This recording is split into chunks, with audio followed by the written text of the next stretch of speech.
Hello, my Teaserking family.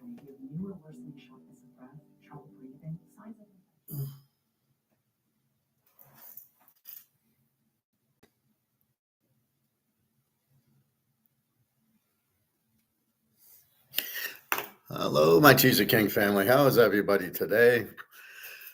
3082 gold just hit on its way to 3100, on its way to 5,000.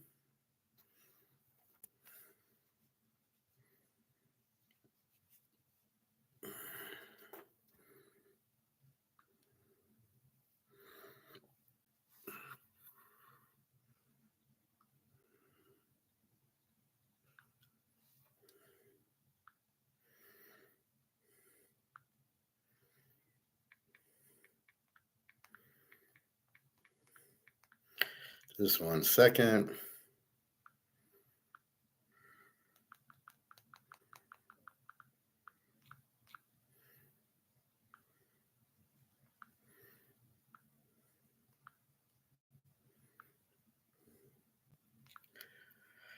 All right. Here we have it. Silver 3422 being beaten down, which I'm going to talk about this silver squeeze. And gold, we got 3082. Up 32, and really there's nothing stopping it. 1 second.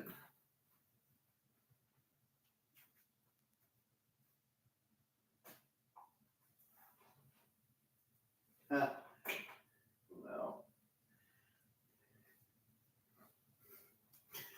it's pretty hard to cook my pita bread with the stove off. I knew I forgot to do so. I didn't turn it on. I put the frying pan in. I put the olive oil in. I'm waiting. It doesn't seem to be cooking. And then it's been a while, and I looked, and the oven wasn't on. So I put it on for coffee. I didn't put it on for that. Even the professor makes mistakes. Hopefully we won't have internet problems today, which I don't see right now. So gold 3082. They're afraid to really do derivatives. There's a derivative you can see at about 3 o'clock in the morning. Took it from 3085 to 3068, about $15, and then it goes up. And then we got a little game playing at 8 o'clock. 10 o'clock as it's down at 9:45, pushes it up at 10, and then a 10:30 derivative by the U.S. immediately done by a long, driving it up to 3083 now, on our way to 3100. So let's explain this short squeeze that these idiots apparently don't understand.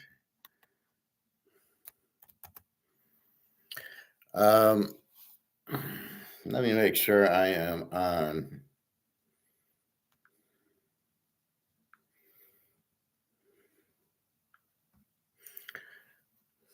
Am I on today?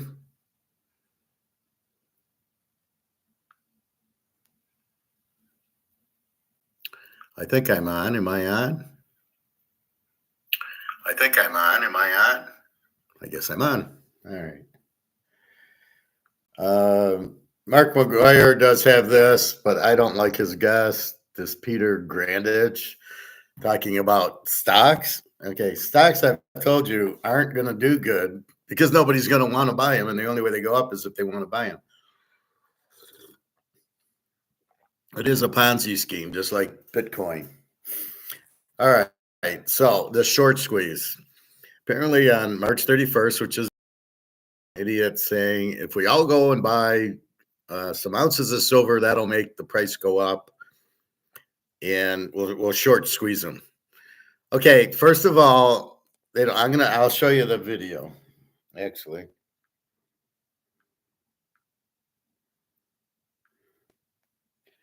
did I like it? No, I didn't like it. So let's look at the video, and then we will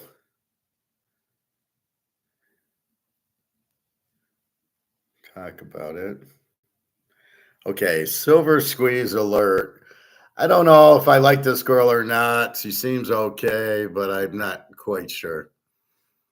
Let's see how many rips it takes to pull a Charmander art rare on Whatnot. So we found someone who's selling 151 packs. Shut the fuck Morgan up. and UBS. Okay, so she's talking about this upcoming silver squeeze, which will be on March 31st. And I'm going to show you my comment. It's amazing how stupid people are that they think inflation is prices, which just is blowing my mind. I'm on LinkedIn looking at jobs and looking at comments. And these people, these chief economists don't even know what inflation is. Yeah, the prices are going up. And, it's like, it's got nothing to do with prices. Why do people think inflation has to do with prices? Not only that, but year over year prices. Why do people just agree with it? This is the biggest problem I find with school and with people today. Most of them are Keynesians, which we know it doesn't work. It's been proven since 1930. We had a depression for 15 years because of the Keynesians, because Maynard Keynes was the chief to FDR. But not only that, I have classes. I have a master's in Austrian economics. In there, we diffuse what Keynesian was, where it's market controlled by the government, not by the people. Adam Smith is we decide what we want to buy, and people make what we decide what we want to buy. That's Say's law, and yet the Keynesians just are. They're just probably the stupidest people in the world to think Keynesians good. It's like the communist at the hot tub. And I'm a communist and I'm proud of it. The workers should, run the business. But the guy owning the business is the guy who took the risk. So if we open up a bagel shop, he takes the risk, he gets the reward. The workers didn't take the risk. They get what their skill set said. So you make bagels, we'll give you $15 an hour. We're not going to give you 100,000 in profits. All right, this second.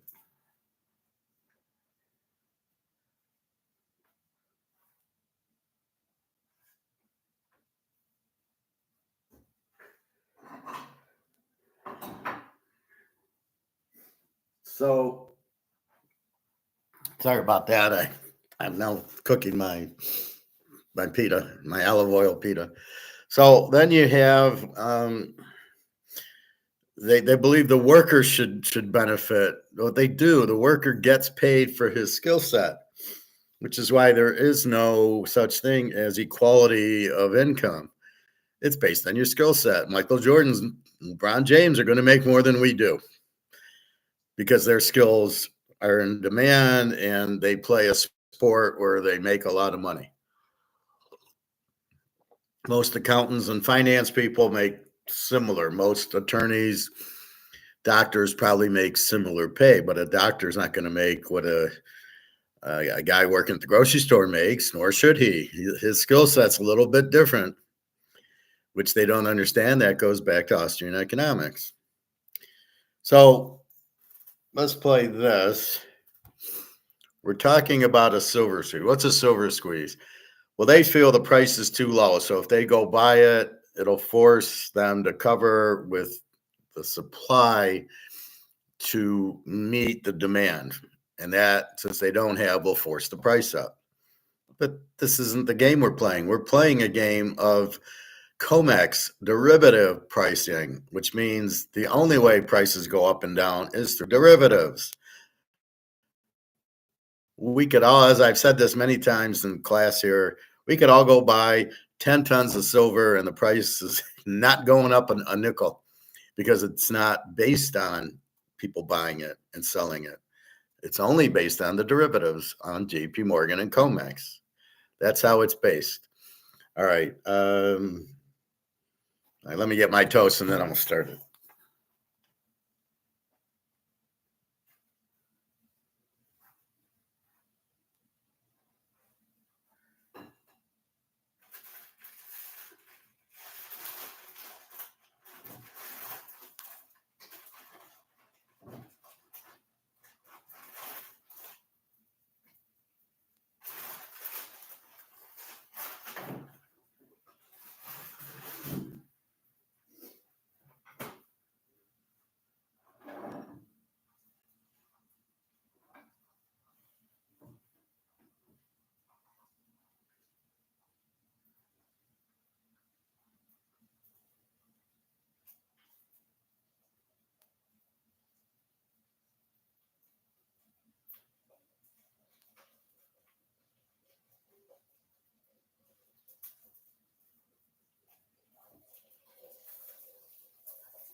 Okay, pardon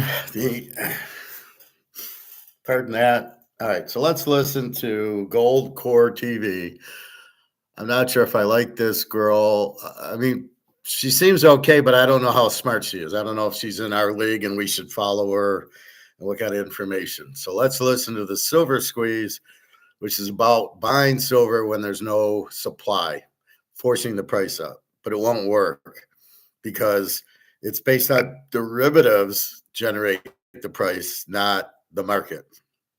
So this seems like a stupid thing, and the fact that anybody would suggest this shows how stupid they are. There's a growing movement online once again urging people to buy physical silver on a specific day in an attempt to trigger a silver squeeze and ideally break the apparent stranglehold that bullion banks and Wall Street have on the silver price. The date is March 31st. The goal? Stack silver, spark a buying frenzy, and send the price flying. Again.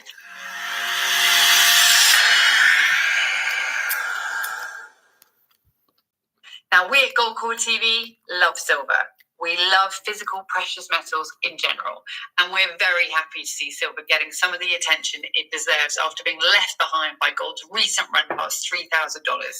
So today, we're diving into the story behind this renewed silver squeeze, what's real, what's hype, and why we think this moment deserves your attention. And yes, before we're done, we'll tell you about a silver offer we've put together that, frankly, just makes sense right now. All right, this almost feels illegal to know, but our roof was so old Really? it just desperately needed to be replaced. Frankly, just makes sense right now. So let's take a look. But first, let's talk about what's actually going on behind the memes, beyond the hashtags, because there's a story here, a familiar one, and it's worth unpacking. Not just what this March 31st movement is all about, but where it's come from, what it's really trying to achieve, and what history tells us about how it might play out. We'll talk about why people believe the silver market is being manipulated, how past attempts to squeeze the price have fared, and what all of this means for smart investors who, like us, still believe in holding the real thing, the physical metal, no matter what the spot price says. So let's talk about silver. I'll give her one Let's point talk about for that. short squeezes, short memories, and whether anything might actually be different this time around. This latest wave of silver enthusiasm began with a detailed report from financial commentator Jesse Colombo, a name well known in precious metal circles. Never heard of him. And he laid out in great, clear detail the case that silver prices are being systematically suppressed by bullion banks. Really? Now, that report went viral. And within days, voices across social media, particularly on X, began rallying behind a new idea. March 31st should be Buy Silver Day, a coordinated push by retail buyers to flood the market with physical silver purchases in an attempt to break the back of what they see as a manipulated artificial silver price. The strategy is pretty straightforward. If you believe that silver is being suppressed via massive naked short positions in the paper markets, primarily COMEX, then a large enough wave of physical buying could, in theory, trigger a supply crunch. No, it can't. Her whole argument is bullshit. Now, here's my comment, as you know how I am.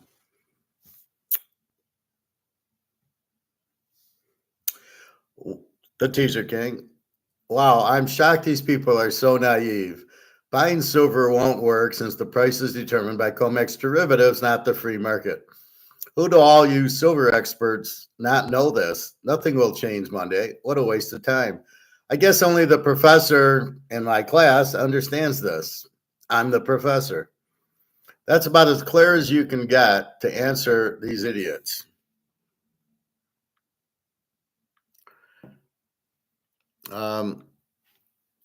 What are they thinking? As I've said, if it's manipulated by JP Morgan and derivatives, how does buying a bunch of physical change that? Anybody? Any Bueller? Anybody understand that concept? Because it's bullshit.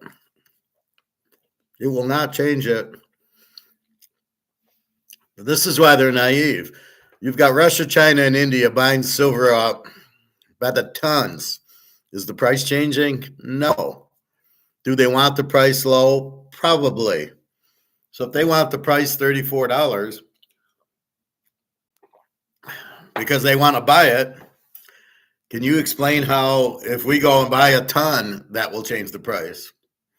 If it's manipulated, the manipulation is the price. The price is being done by derivatives, right? This is the price.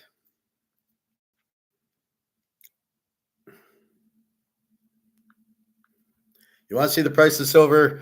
Here it is. Do you think anybody's selling at 10 o'clock? No. 34.12. This is manipulated price by JP Morgan. This is how the price is set. Not by India, China, and us buying silver. Does not affect the price. What will affect the price is when they settle silver like they settle gold based on people asking for delivery of the contracts. So let's back up. Eddie Murphy, Trading Places. He's selling frozen orange juice at 142, but he can only sell it if there's a buyer. And then you got all the guys in the pit, and he goes, I'm selling at 140, and everybody buys. Everybody's there buying, including the Duke and Duke guys, right?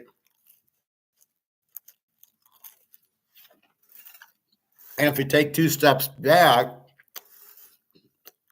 and we go to the opening of the scene, what did they tell the Duke and Duke buyer to do? You just keep buying the orange juice. We believe the crop estimate will be bad, and then that'll push the price up because Eddie Murphy switched the guidance. And so what does he do? He buys. Well, the only way it works is if somebody was willing to sell it. Right? So I'm buying to nobody. So there had to be sellers because it's got to be a buy sell. It's got to be two ways. Then when the crop report comes out, it's up to 142. They say, no problem. There won't be any supply won't change. There won't be a shortage of oranges, which would have raised the price. In fact, the oranges are fine. And so now Eddie Murphy says, what? Sell at 142. And everybody who had sold is trying to get out of their positions. Everybody who had bought before are now trying to sell. So he's selling and they're buying. They're buying the contracts to get out of the contracts from before. And it ends up at $26 a contract for the orange juice. So he sold at 142. He bought back. So first he sells, and then when it hits 142, he starts buying. No, he sold at 142. He starts buying back at about 30 or 40. Right. He sold first as the price went down. They bought. Otherwise, they wouldn't have made any money. So they sell at 142. They bought at 24. So it's like a stock. If you buy it at 24 and you sell it at 142, you just did it in reverse. He sold first, then bought, but it all works. So what's happening here? That's how the price is set on orange juice. We could all go to the grocery store and buy orange juice. Isn't going to change the price. Same thing with silver. Silver is being done by Eddie Murphy. We're going to short it and we're going to buy it, whatever. Only this is JP Morgan. And they're shorting it. They're not selling any silver. It's just derivatives. So they're doing derivatives, but they don't have to worry because it's not Basel III where somebody takes delivery in a day. They don't have to worry about it. So that's what we got. 34.18. Nobody is selling an ounce of silver. In fact, everybody's buying it. So this is where this doesn't make sense. Ooh, we're getting close. 30.85. What do we do at 3,100, Nick? Bobby? Class? Where do we meet for 3,100? And I want to know where we meet for 3,500. So we got a lot of restauranting to go to.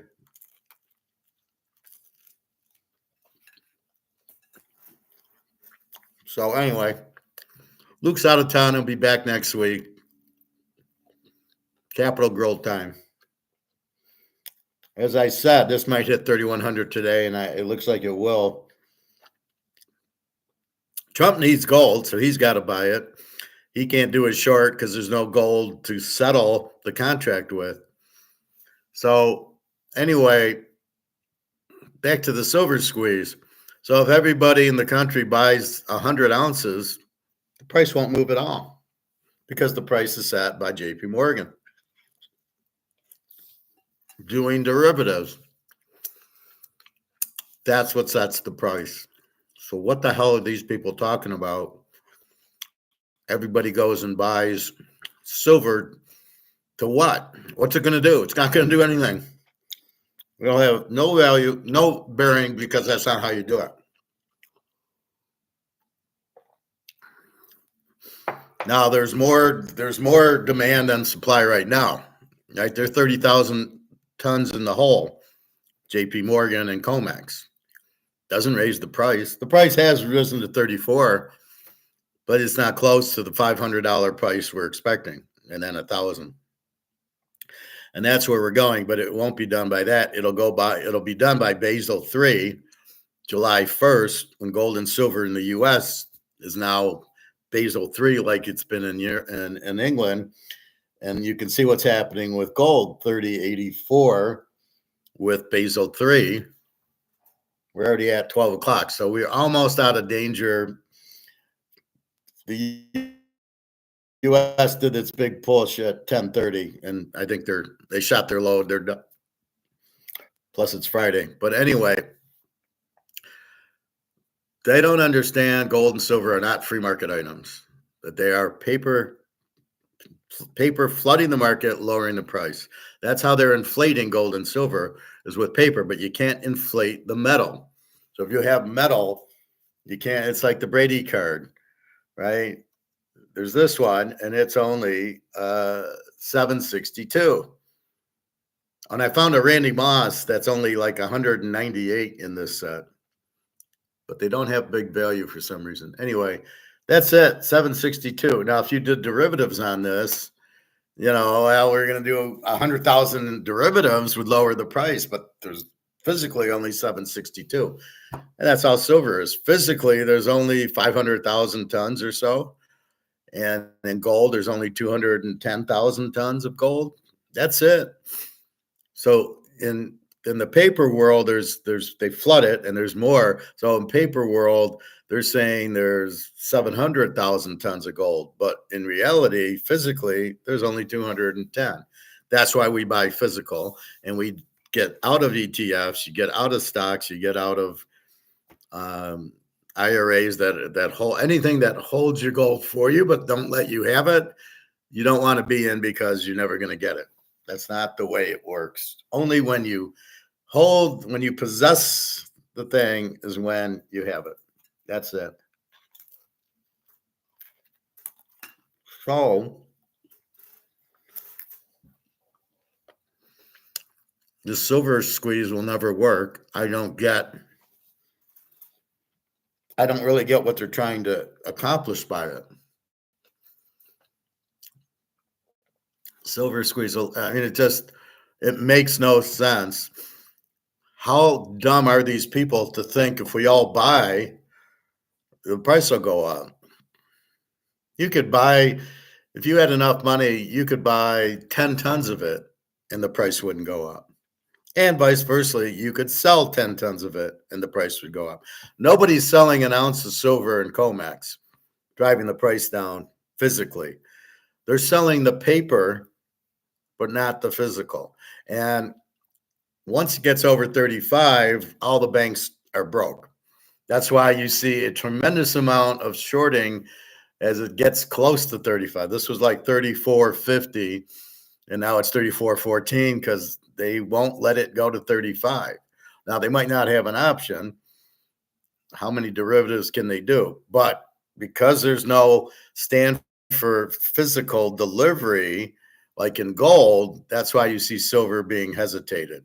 That's the reason there's the 90-to-1 gold to silver ratio. And everybody, I don't understand. Why is silver so low? Why is the ratio 90? Because they're holding it, because they're two different apples and oranges. Gold has the delivery on it, and they have to actually physically deliver the gold, and there isn't any, so they can't do it. And if they try to do it, they have to settle it. And then where are they going to find the gold? So that's why gold keeps going up. But because silver's not Basel III yet, and they don't have to deliver yet, even though they are 30,000 tons in the hole for 5 years, they don't have to deliver it. So they just keep pushing the price down. And then, if I'm China, India, and Russia, I love it because I just you're allowing me to buy silver at $34 an ounce. So I'm not upset. I don't know why these people are upset. I mean, if anything, you don't want over squeeze. You just want to keep buying. I'll go buy another 20 ounces. I'll go buy another 50 ounces. If you're going to hand it to me at $34, I'm going to take it. It's a gift from the gods. Buying silver at $34.15. Right? Look at gold. 30. It's going to be 3,100 today. What a happy day that is, right? It's going to be 3,100 and silver can't move because it's still being. So take advantage of it. They're all thinking wrong. They want the price to go up because they have 100 ounces of silver. But it will go up. It's as soon as Basel III goes out, which is what I keep saying. You're not going to get a higher price on silver till COMEX is gone. No matter what the supply, it's zero, and the demand's through the roof. Solar panels and people wanting it for money. It's a double header. You get both sides. Mostly it's for money, but everybody's buying gold right now. But take advantage of the low price. You're not really silver squeezing it. It'll happen. They'll run out. They'll need money. And as the world is finding out about their dollar, and I showed you the 10 countries in Europe and the 10 countries in Asia all going broke. And there's rich people in these countries. They're the ones causing it. They're stealing it, the George Soroses. And once they realize that their dollar is no longer good, what do? They run and buy gold and silver. What they've been doing is running and buying US dollars. But now the cat's out of the bag. You can't. They're no good either. And then you look around, you go, well, shit, if the US dollar's no good, we knew the British pound was no good, and we know the euro is no good. We went to dollars. Shit, the dollar's no good. Now what do we do? Oh, well, if the dollar's no good, what's left? Gold and silver, and not Bitcoin. Bitcoin's a Ponzi. One day it's 80,000, the next day it's 87,000. I go to the gym and I look at the board to see what Bitcoin's at, and it was at 81, then it's at 87, now it's at 84. It goes up and down $3,000-$4,000 each day, which it's a circus. There's no way it's real because a real asset doesn't do that.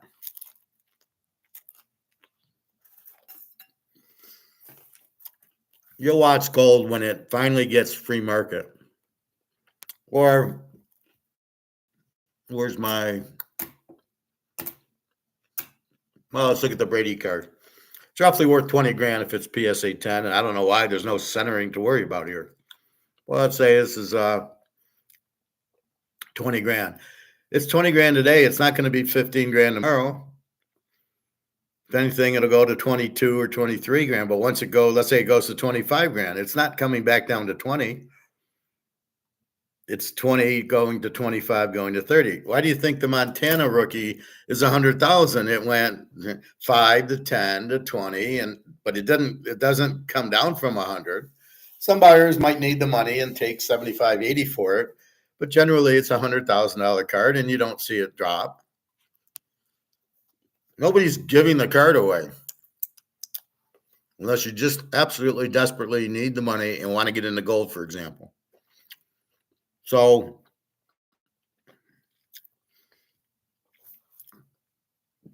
I don't get this silver squeeze at all, thinking they're going to raise the price. Just be grateful that the silver's still $34 an ounce, and I can buy it for 36 at my guy's store, and I thank the Lord. I mean, I go in and I just laugh my ass off, and I buy it, and I go, thank you, and I just look at the guy and wink, like, thanks for keeping the price low for me. Just like I told him gold would hit 3,000 and he didn't believe me. He had bought a bunch of Chinese 1 ounces. And he says, well, I got a lot of risk. I paid 45,000 for it. And what if the price goes down? And I think the gold price was 2,600 at the time.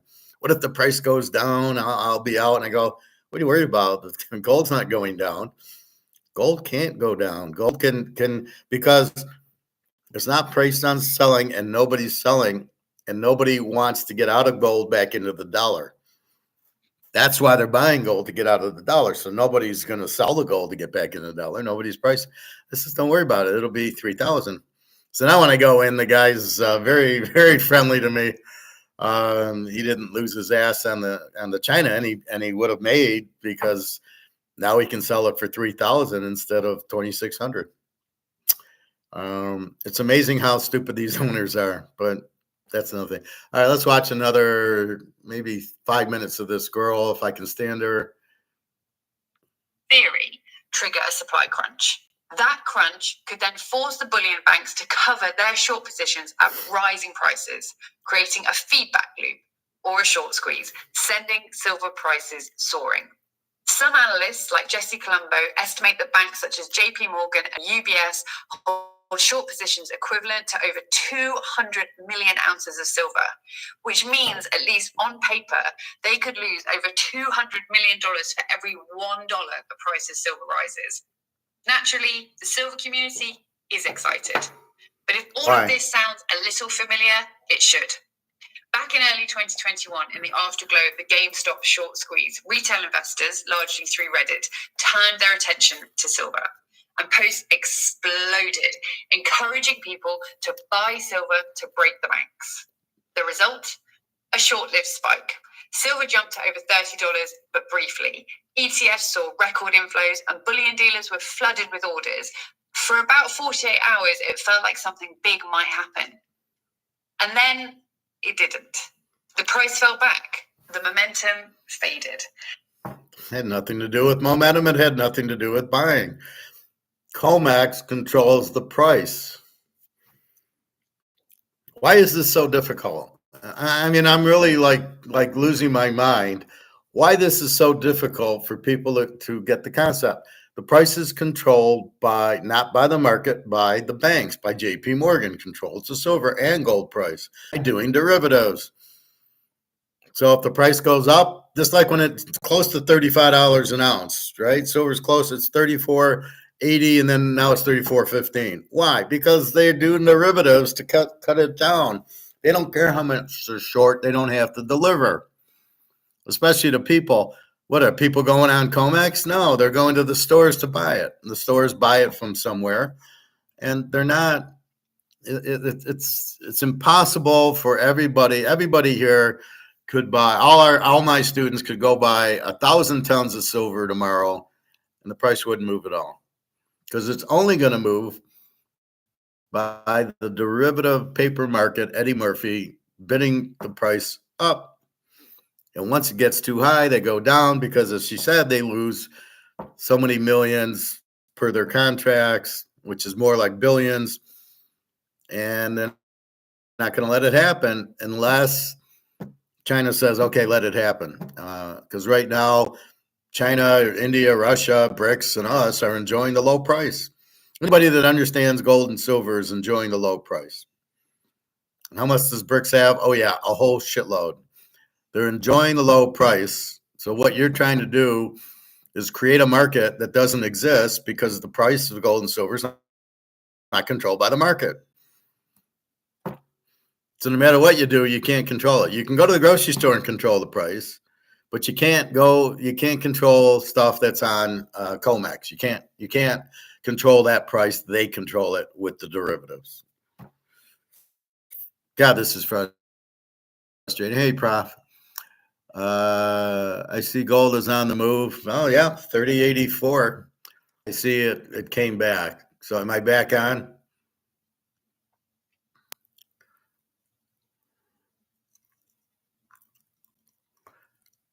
I know when it does that, it kind of kills me. Okay, good. All right, I don't have to stop it. I never know what to do when I see that. Like yesterday, I did it twice, but I was only a minute into it, so I didn't care. So now I can, if I see it, but you're telling me I'm still on, then I'll keep going. Anyway, so this is the thing. It's just, um, you cannot control a market that's controlled. This is communism, basically, right? This is Venezuela, Russia. When the government controls the market, there's nothing you can do. You can't buy it or sell it to move the price. The government sets the price. Look at gold. It was set from 1933. It was $35 an ounce. Everybody in the country could have bought gold and it wouldn't have moved. It would stay at 35. Since 71, when we went off the gold standard, is when it's starting to move. And when it went to 800, what did they do? They started shorting it back to 200. Nobody's selling gold. Nobody's that stupid. You should try running a Ethernet cable from your modem to laptop to stop the Wi-Fi dropouts. I'm not sure that's it because I can still see myself on YouTube. My computer didn't stop. It's a YouTube thing, I believe, because this is the only time it happens when I'm doing class, but it's still working on YouTube, right? I mean, I still can talk just like I'm doing now. I didn't lose the signal on my computer. It's a YouTube thing. So the connection between my internet and YouTube is the problem. But if I were to go on Yahoo or Google or something, and or if I'm on YouTube watching a game, I don't lose it. So yeah, I understand what you're saying, but I don't think that's the issue. It's more YouTube dropping, I believe. But maybe it's a hesitation, and this isn't the greatest signal. But why is it working now? So that's my argument. But I understand what you're saying, Prophet. Anyway, so this is the problem, and that's why I say free market. Like Adam Smith, somebody buying donuts or cupcakes, and then there's demand for that, and then the baker next door sees everybody running and buying muffins from the girl, and he starts making muffins. And then the farmers start growing more wheat for the muffins for everybody. And then they set a price, and then the guy next door makes it a little cheaper. Oh, they're 50 cents. I'll do 45 cents to lower the price. They get, hey, come on into mine. It's cheaper. And everybody cares about prices. But in gold and silver, it's not like that. Not at this point. Maybe later when it's on the Russian and Chinese exchanges, then it might. That's what we're hoping, is it becomes a free market, and then gold hits 20,000. That's what we're banking on. Although you can see it keeps going up. But going and buying a ton of silver in a market controlled by JP Morgan is not going to move the price. So I really don't get what she's saying. All right, let's look a little bit. And Wall Street mostly carried on as normal. Really? Price fell back. The momentum faded. And Wall Street mostly carried on as normal. Even the Financial Times scratched its head. On February 2nd, 2021, they reported that more than 1 billion ounces of silver had traded the day before, over 3 times the norm. And yet, silver dropped 8% the very next morning. Veteran traders pointed out that unlike GameStop, there was no enormous short position to squeeze. In fact, hedge funds and speculators were net long. And many analysts argued that the supposed target, big banks like JP Morgan and HSBC, weren't actually exposed. They were more likely making profits from ETF flows and hedging activity. Some traders even suggested the whole thing was a pump and dump orchestrated by savvy insiders using retail euphoria to offload at higher prices. So while the 2021 episode made headlines, it also showed perhaps the limits of retail enthusiasm. And as one precious metals trader put it, who is being targeted here? And who ends up holding the bag? Now let's tackle the big question. Is silver manipulated? Of course. There's plenty of smoke. Major banks, JP Morgan included, have been fined for manipulating precious metals. Yeah, we know. Okay. There's a long history. That's enough. To ask that question at this point, you gotta be an idiot. I mean, I tell you, every class is manipulated. It's not a secret. It's very easy to figure out. Nobody's selling gold. Why does gold go down? Nobody's selling silver. Why would silver go down? Just when it happens to hit 34.80, when it's getting close to 35 and they're going to lose billions of dollars on derivatives that they haven't settled, mysteriously the price drops. Yeah, that's not manipulation. Hard to believe people don't get that at this point. What the hell? This is why it's very hard for me to watch these people, because if you don't know it's being manipulated by now, what the fuck are you doing on here? Don't embarrass us by having a show and you act like an idiot, because this is absolutely retarded. Clearly it's manipulated, but I explain it in gold, because they now have to settle on they have to deliver the gold, is why gold's going up. That's the only reason gold's going up. It's now tier 3. They have to settle. They have to buy the gold and settle it. That's why the price goes up. And now they're afraid to do the derivatives. They're afraid to short it, because if they short it, they got to come up with more gold, which they don't have. At this point, they don't have to do silver yet, but they will. And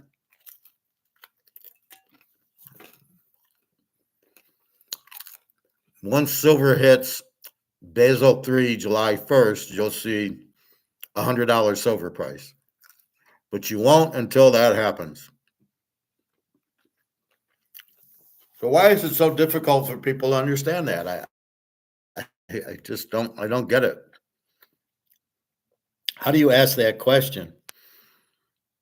Is silver manipulated? Duh. Of course it is. It's all manipulated, and so is coffee and orange juice and cocoa and everything else that Comex does. Oil is manipulated. We don't care, because we're not buying oil as an investment, and we need it for our cars so we can drive, and it's good that the price is low. I don't know anybody in Arizona. So that's the point. Stupid question. I'm going to turn my topic to inflation, because I'm on LinkedIn and people think inflation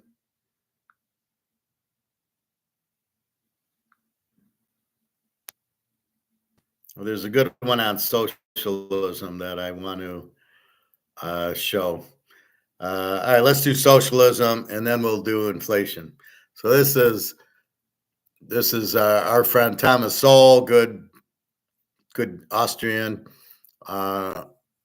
dismantling this woman who's a congresswoman who believes in socialism, and he rips her apart. So this is worth watching. I'm probably the only person online who shares every single one Shut of my the fuck trades up. completely Get for off free. my thing. Capitalism isn't, to me, it's an ideology of capital. It puts capital, the most important thing is the concentration of capital, and it means that we seek and prioritize profit and the accumulation of money above all else, and we seek it at any human and environmental cost. People. That is what that means. And to me, Bullshit. that ideology is not sustainable and cannot be redeemed. Let me start with something I've said for years. People who think they can remake the world to suit their visions usually end up breaking it instead. Ms. Ocasio-Cortez's statement is a textbook example of that, a stew of buzzwords and moral posturing that collapses under the weight of facts and history. She's not describing capitalism. She's caricaturing it, and badly. Let's take this apart piece by piece, because there's too much ignorance here to let it slide. First, she calls capitalism an ideology of capital that prioritizes profit above all else. That's a slogan, not an analysis. Capitalism isn't about worshiping money. It's about voluntary exchange. People trade goods, services, and ideas because both sides benefit, not because someone's hoarding a pile of gold. Wealth isn't concentrated like some cosmic injustice. It's created. Take Henry Ford. He didn't steal his fortune. He built cars millions could afford, revolutionizing transportation and employing thousands. Or look at Steve Jobs. Apple's innovations didn't concentrate wealth. They generated it, lifting living standards worldwide. The World Bank says global extreme poverty fell from 36% in 1990 to under 10% by 2019. Over 1 billion people lifted up, not by socialism's promises, but by markets spreading opportunity. Compare that to Venezuela. Under socialist rule since 1999, GDP per capita crashed over 60% by 2020. Inflation hit 1.7 million percent in 2018, and people starved while oil wealth vanished. That's not sustainability. That's collapse. She says capitalism seeks profit at any human and environmental cost. That's another myth. Greed exists in every system. Socialism just redirects it to power instead of money. Capitalists profit by meeting demands, not destroying lives. The U.S. went from 94% extreme poverty in 1800 to 1% today because markets drove innovation, electricity, medicine, sanitation, not because of government edicts. Socialist regimes, the Soviet Union's ROC shrank 90% from forced irrigation schemes, man-made ecological disaster. China's Great Leap Forward killed 30 to 45 million and left scarred landscapes. Socialism's the one with the body count, human and environmental. AOC implies wealth accumulation comes at others' expense. Nonsense. It's not a zero-sum game. Hong Kong had no resources in 1945. By 1997, its per capita GDP topped $36,000, higher than Britain's, through free markets. Singapore's went from $500 in 1965 to $82,000. Today, wealth grew. It didn't steal from anyone. Socialism's alternative, Cuba's average wage is $30 a month after 60 years of fairness. The Soviet Union's GDP per capita peaked at $7,000, while the U.S. hit $20,000 by the 1980s. Socialism doesn't spread wealth, it spreads misery. And this unredeemable line, she's enjoying capitalism's fruits, her iPhone, her Netflix, her congressional salary, while decrying it. Hypocrisy aside, socialism's the one with no redemption. Every try, Venezuela, Cuba, the USSR, ends in rationing, stagnation, and tyranny. Why? It ignores reality. Here's what she misses, and I've said this for decades. First, capitalism isn't about concentrating wealth. It creates it, and society benefits. The top 1% pay 40% of U.S. taxes, $600 billion a year, funding roads, schools, hospitals. Second, government can't eliminate poverty. It redistributes it, stifling the innovation that actually solves it. The U.S. spent $22 trillion on welfare since the 60s. Poverty's still here. Markets cut global poverty in half in 25 years. Third, socialism fails everywhere, not from bad execution, but because it denies scarcity in human nature. People work for incentives, not slogans. Mrs. Ocasio-Cortez can clutch her pearls all she wants, but history's not a suggestion, it's a warning. Capitalism's lifted more people than her ideology ever will. She'd see that if she traded her rhetoric for a ledger and some numbers. You know, just as there's all of this fear mongering that government is going to take over every corporation and government is going to take over every business or every form of production, we should be scared right now because corporations have taken over our government. And in my opinion, we should be wary of any entity in which both of those things are combined, whether it's through one way or the other. And that's why the emphasis in democratic socialism is on democracy. And it's not about, you know, it's just as much a transformation about bringing democracy to the workplace so that we have a say and that we don't check all of our rights at the door every time we cross the threshold into our workplace. Because at the end of the day, as workers and as people of society, we're the ones creating wealth, not a corporate CEO. It's not a CEO that's actually creating $4 billion a year. It is. It is the millions of workers in this country that's creating billions of dollars of economic productivity a year. She says workers alone create wealth and CEOs are just parasites skimming the profits. That's a fair tale. Wealth isn't conjured up by labor in a vacuum. It's the product of capital, risk, and vision working together. Am I on, Take a Prophet? company like Ford. Workers built the cars, sure, but Henry Ford invented the assembly line, invested his savings, and took the gamble when 90% of new businesses fail. U.S. Census data shows over half collapsed within 5 years.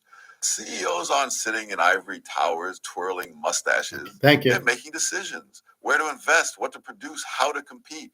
Jeff Bezos didn't steal Amazon's $4 billion in annual profit. He built a system that employs 1.5 million people and delivers value worldwide. Workers matter, but without capital and leadership, there's no factory, no jobs, no wealth. Socialism's tried her experiment. Soviet collective farms run by workers produced famine. 5 to 10 million dead in 1921 to 22 because no one's accountable when everyone's in charge. Venezuela's state-run oil industry, once a global powerhouse, now pumps less than Iraq under sanctions. Output's down 75% since 1999. Labor without direction is chaos, not productivity.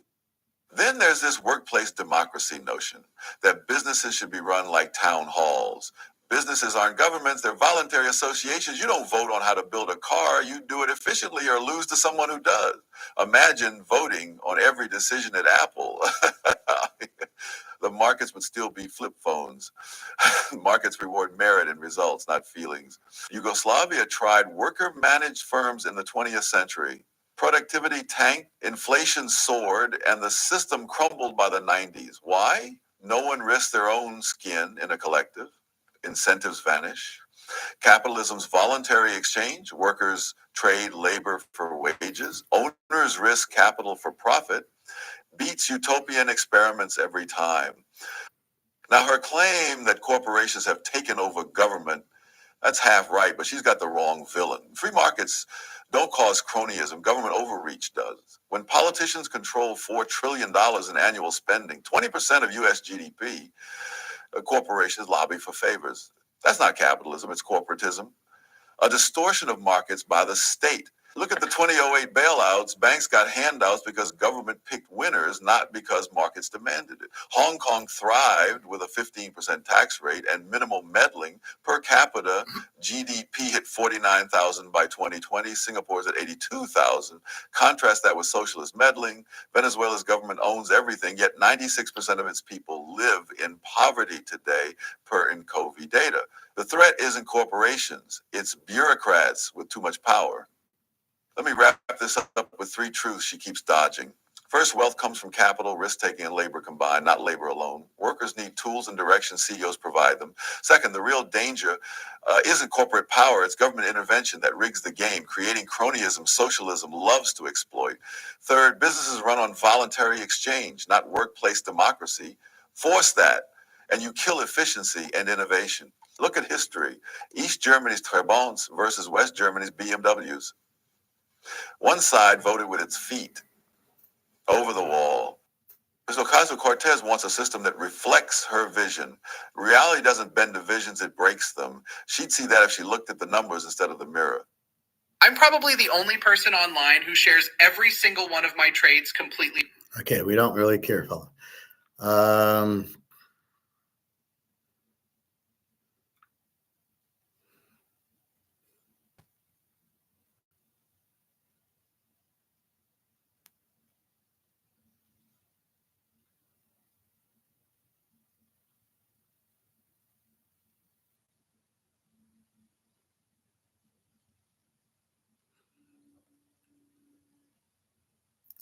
There was something else.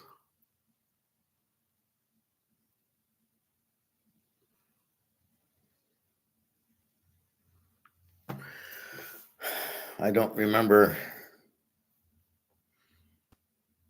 See, it's this kind of stuff by Andy Scheckman that bothers me. How hold this much silver, retire now. You're not retiring on silver, like I say, until COMEX is destroyed. What was I going to show you before socialism? What was I doing, Prophet, before socialism? I said I was going to do something, and then I went back to, as long as I had the socialism. I think it was inflation. So I'm on LinkedIn, and everybody's talking inflation. all these so-called economists, they're obviously Keynesians, and they're talking about, well, the CPI, the prices are this and the prices are that. And as you see me get frustrated with this last video, the one with the girl saying we'll do the silver squeeze, it's the same here. I'm like commenting on these people on LinkedIn who are economists saying you're a fucking idiot. Basically, it has nothing to do with prices. The CPI, oh, inflation will come down. Inflation's only 2 or 3%. And I'm going, you're a chief economist and you don't have a clue what inflation is. You should quit your job. I mean, I'm getting all over these people for making these stupid comments, knowing that most people won't challenge them because nobody really knows that inflation is money printing. So everybody thinks inflation's prices. And if you look at it year over year and you take out all the big price movements, you sit there and go, oh yeah, the prices are Coke was, $1. Now it's $3. But yeah, since the last year it stayed at 3. So yeah, I guess inflation's done. No, you haven't stopped. The money's been printed. You printed $160 trillion. That hasn't gone away. And you don't look at inflation, like I said, from last year, you look at it since 1971 when we got off the gold backing, when Pepsi was a dime and now it's $3. So that's the inflation, a dime to $3. But even that can't measure inflation by prices. You can only measure it by how much money's been printed. It's money printing that's made the dollar worthless. You've inflated the dollar. It has no value. That's inflation. The effect is that it takes more dollars to buy, as Alligator keeps saying, it takes more dollars to buy gold and silver, although it apparently doesn't take it for silver, just for gold. It takes more dollars to buy it. So trying to explain why the gold price is even though it's up $80 today, isn't really up. His argument doesn't hold water.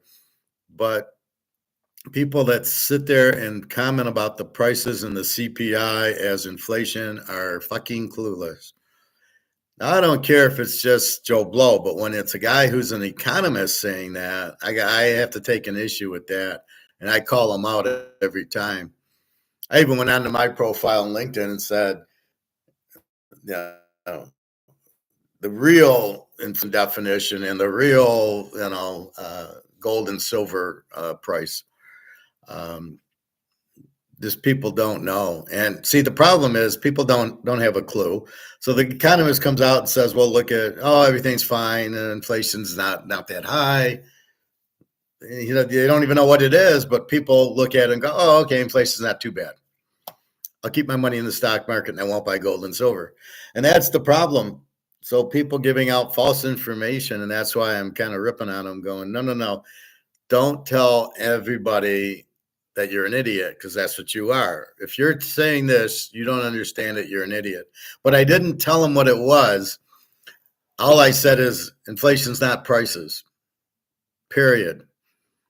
It's money printing, but I didn't tell them. I want them to realize that they're fucked and they don't know what they're talking about. They shouldn't be on making comments on LinkedIn. I said, stop lying to everybody. And I just left it at that because it really pisses me off. It is how much money's printed. You're inflating the supply of money. That's why it's inflation. Just like deflation is not real. The price is going down on your house. Price is going down. There's no demand for your house. Just like this. If there's no demand for a Canadian club, the price goes down. It's not deflation. There's no such thing as deflation. So you're trying to say if prices go up, it's inflation, but if they come down, it's deflation. Well, the whole argument's bullshit because the inflation isn't prices going up, and therefore the price is going down is because there's no demand for your product. There's no demand for the Camry at $35,000. The price went down. It's called the market talking. It's not that's not deflation. because it was 25. You put it to 35 and nobody wanted it. You lowered it back to 25. That's not deflation. It's not inflation. It's the market saying, I'm not going to spend that much. Like I said yesterday on my dark chocolate, it's up to $4.50 for Lindt and the Chivaldi. And I bought this at Walmart for $2.50, and it's Swiss chocolate, $90. So I'm eating it. As far as I'm concerned, I don't notice much different. Maybe a little better ingredients. Not enough for me to notice. So anyway, yeah, I'm getting pissed at these people like Andy Scheckman here. How hold this much silver and retire now? Really? You're going to retire right now because you hold what? How much silver? What just a fucking lie. Why I'm loading up massively on silver. This guy's now saying he only buys American gold and silver. He won't buy Maple Leafs or Cougarans. What a fucking liar this guy is. Gold is gold and silver is silver. It doesn't matter who the fuck country made it. What matters is it's an ounce of gold or an ounce of silver. That's what matters, not anything else to do with that. So all of a sudden he's changing his tune, and I'm like, fuck off. So that's absolutely wrong what you're saying. You can buy any ounce of gold as long as it's an ounce of gold. The fact we're in America and people might demand eagles is because they're just clueless. They don't know. But I'm buying gold is because it's gold. And when the shit finally hits the fan,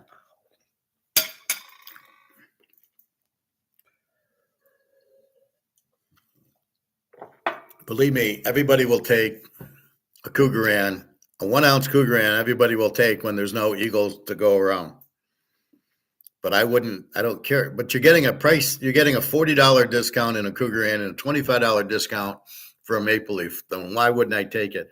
Even when I go and sell it, and it's at $10,000 an ounce for an eagle, it'll be $99.70 for a Maple Leaf. That's fine. I paid $25 less when I bought it, and if I get back $25 less, do I really care if I bought it at $1,700 and I'm selling it at $10,000? Do I really care about $5 or $10? Is my guy at the store going to take it? Absolutely, he takes it all the time. That's how I get it. Somebody comes in, I want to sell my Maple Leaf or my Cougaran. He even has pandas, and then he puts it out on display because that's what he bought from the customers. And he puts it out, and then I buy it and pay the $100 premium. So that's exactly. So you're telling me they won't take it? You're out of your fucking mind. There's nothing wrong. As long as it's an ounce of gold and it's real. And I showed you how to do that. Bring a magnet with you. I check every ounce of gold I have. I check. Put the magnet to it. It doesn't stick. I feel like I'm okay. Because gold is not, I guess, an alloy against the magnet, so it won't stick. But if I put something like this, if I put this against the magnet, if I put this against the magnet, it would stick. Because the metals used are different alloys than are in gold and silver. And that's why you can't fake gold and silver, because you have to use gold to make a gold coin. You can't use nickel or copper to make a gold coin. It would stick to the magnet and you'd be found out. It's very easy to test it. So you would know it's fake and you wouldn't buy it. That's why you got to be leery on eBay. Be careful what you get there. All right. Let's see. Are we at 3,100 yet? Or, 3,100. 3083. Not bad. I think we came in around 3070 something. Silver down to 3404. See, again, they can just do the derivatives to knock it, but they can't do it with gold because they got to deliver. People will buy the contract, will ask for their physical gold to deliver. And so they're scared to do shorts on gold. That's why gold's up $33 today and sitting at 30.83. But look at silver. Why is silver down 28 cents? No, because they're doing derivatives, because that's how it's priced. It's priced on these derivatives. It's not priced on people actually buying and selling in the marketplace. Fucking wake up already. These people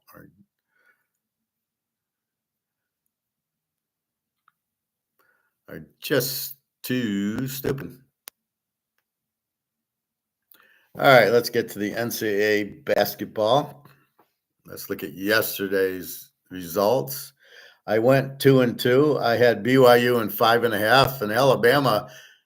I complained the total was 175, and I said, well, that seems like a lot. They got to 201. Alabama, all they did, every shot was a 3-point shot. Okay, and they hit them all. If they miss them all, I win, but they hit them all. And they just killed BYU, but and BYU still scored 88. So you're still curious about Alabama's defense, but if they're on, they're going to be a high-scoring game. Florida, I got Florida minus 6.5. There's a winner, 87-71 over Maryland. I'm 1-1. I have Duke minus 9.5, wins by 7, 100-93 in a very high-scoring game. This is another 193. So when you think Duke has a good defense and they're not going to give up a lot of points, plays an Arizona team, and all of a sudden you go, yeah, maybe that defense isn't any good. In the last game, Texas Tech 85-83 is a 168, and we went over 148, a very comfortable over. So I go 2-2. I don't know. Duke, I played under the last game, and they won by 80. So I said, well, fuck it. I'll just take Duke minus 9.5, and they win by 7. They were up more, I think. Duke survives Arizona's late whatever. So they must have been up more. And then Tech, Arkansas State. I did like Arkansas here with the coach, but I knew high scoring because Tech's got a high scoring football team, so I figured it would be the same here. No, just joking. All right, so let's go to today's games. 7 o'clock, 7:30, 9:30, 10 o'clock. And let's go to Friday, 3:28. Old Miss against Michigan State. Michigan State 3.5, 144.5. Let's break it down. Michigan State won the Big Ten. Why Michigan State won't make the Final Four? Who the fuck are you to say that? Oh, it's at the State Farm Arena. That really helps us where the game's at. The question is really how good's Old Mississippi and how good is Michigan State? So let's look at Michigan State. They beat Michigan 79-62. They beat Oregon 74-64, but they lost to Wisconsin 77-74. Then they beat Bobby Bryant 87-62, which doesn't count. And then they beat New Mexico 71-63. So if we look at points, only against Bobby Bryant did they score 87. So we take that game out. So we go a 79 Michigan, a 74 against Wisconsin, and a 71 New Mexico. They're more of a defensive rebounding team that just doesn't score that much. Profit, I went 4-0. Thanks to a late comeback. Okay, very good. New Mexico 71-63. So Michigan State won't score a lot, but they don't. They gave up 77 to Wisconsin. Outside of that, a 62, a 64, a 77, and a 63. So this has the makings of a low-scoring game. But let's see what Ole Miss is. Ole Miss lost Florida 90-71, lost to Auburn 62-57, beat Arkansas, as we see is a pretty good team, 83-80, beat North Carolina, who's shouldn't have been in the tournament, 71-64, and then beat a good Iowa State team, 91-78. So they gave up 90, 83, 62, 64, 78. So really, they don't give up a lot of. Well, 90 to Florida. I'd like to see this Florida team. If they beat Alabama, look out. So Florida can just score. Michigan State doesn't score not that much. So let's see. They give up 80 to Arkansas, a 163. Auburn, it was 62-57. They played a very low scoring game and a very low scoring game with North Carolina. So I think it's an under game. They lost to Florida and Auburn. So the two teams that are really good, they lost to. Arkansas is good. They beat by 3. The only blowout last was Iowa State last week, 91-78. Michigan State 3.5, 144. We got to go under here. MSU under 144.5.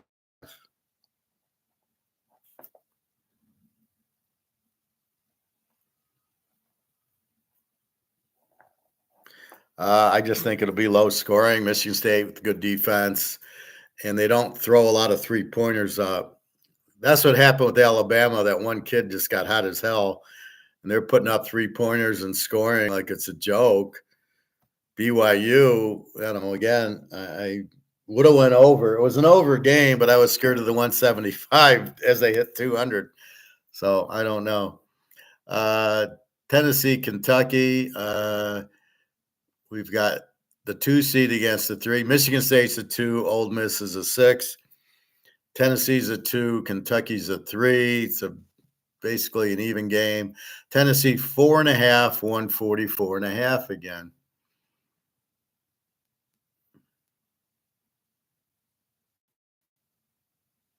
Let's take a look.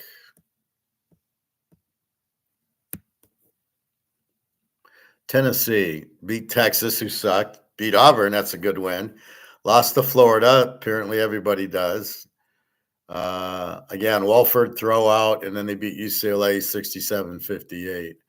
So again, they're playing pretty good defense, 72-65 to Auburn. 86 to Florida is probably pretty good, keeping them to 86, and then UCLA 58. So they got a very tough defense, it's like their football team. And they don't score. Where we're looking at Alabama getting in the hundreds and BYU in the hundreds, the best they've done here is 83 against Texas, who's not very good. But let's see Kentucky. Beat Missouri 91-83, Oklahoma 85-84. Lost to Alabama 99-70. So look at Alabama, 99 here. They beat Troy, which doesn't count. They beat Illinois 84-75.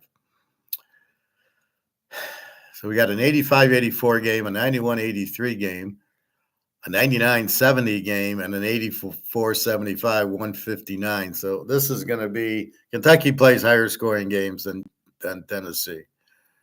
Will Kentucky keep it close? Well, beating Missouri, Oklahoma is pretty weak. Illinois, they beat by 9. Alabama beat them by 30. And the worst loss for Tennessee was Florida, 86-77, which was 9. So I think it'll be a close game. Let's see what our spreads are. Tennessee, 4.5, 144.5. I think I'm going to go with Kentucky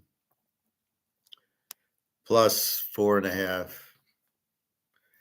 Go Kentucky, beat Tennessee. I think they're a live dog here. The 144, Tennessee plays a low-scoring game. Kentucky more of a high-scoring game, kind of offsets it. And that type of thing, I think it would go over, but I'm going to be careful. Michigan-Auburn, we got Coach Bo against Bo Jackson in this game. I enjoyed it when it was a football game in, the 82 Sugar Bowl or something like that. I think that was one of my teasers with that Florida State-Oklahoma game. The one I had like 2,500 on in 1979, 1980, whatever it was. Auburn, the 1 seed, Michigan, the 5 seed, 30-5, Michigan 27-9. Auburn, 8.5, 154.5. Let's take a look.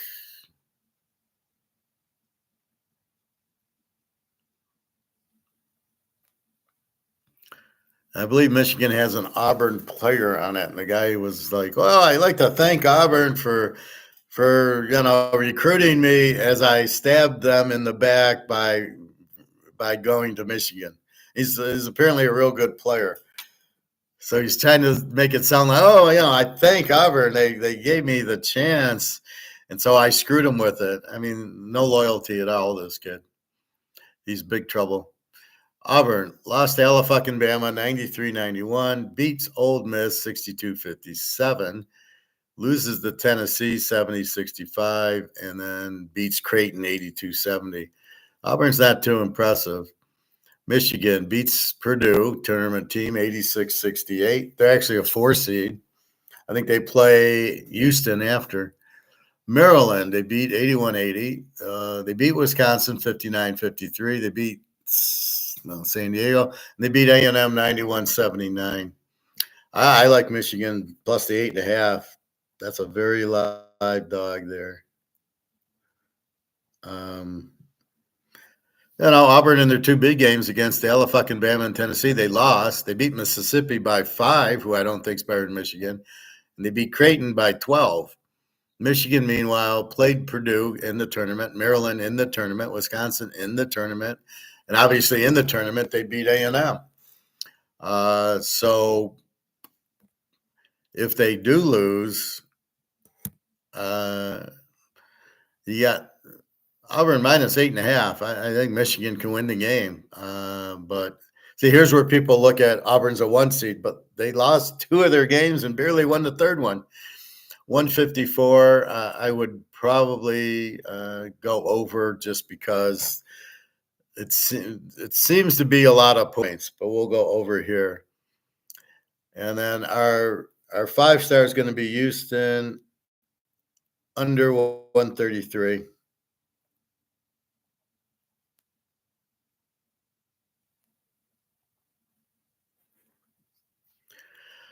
Last game, Purdue and Houston. Houston is minus 8.5, 133.5 against Purdue. Houston 32-4, Purdue 24-11.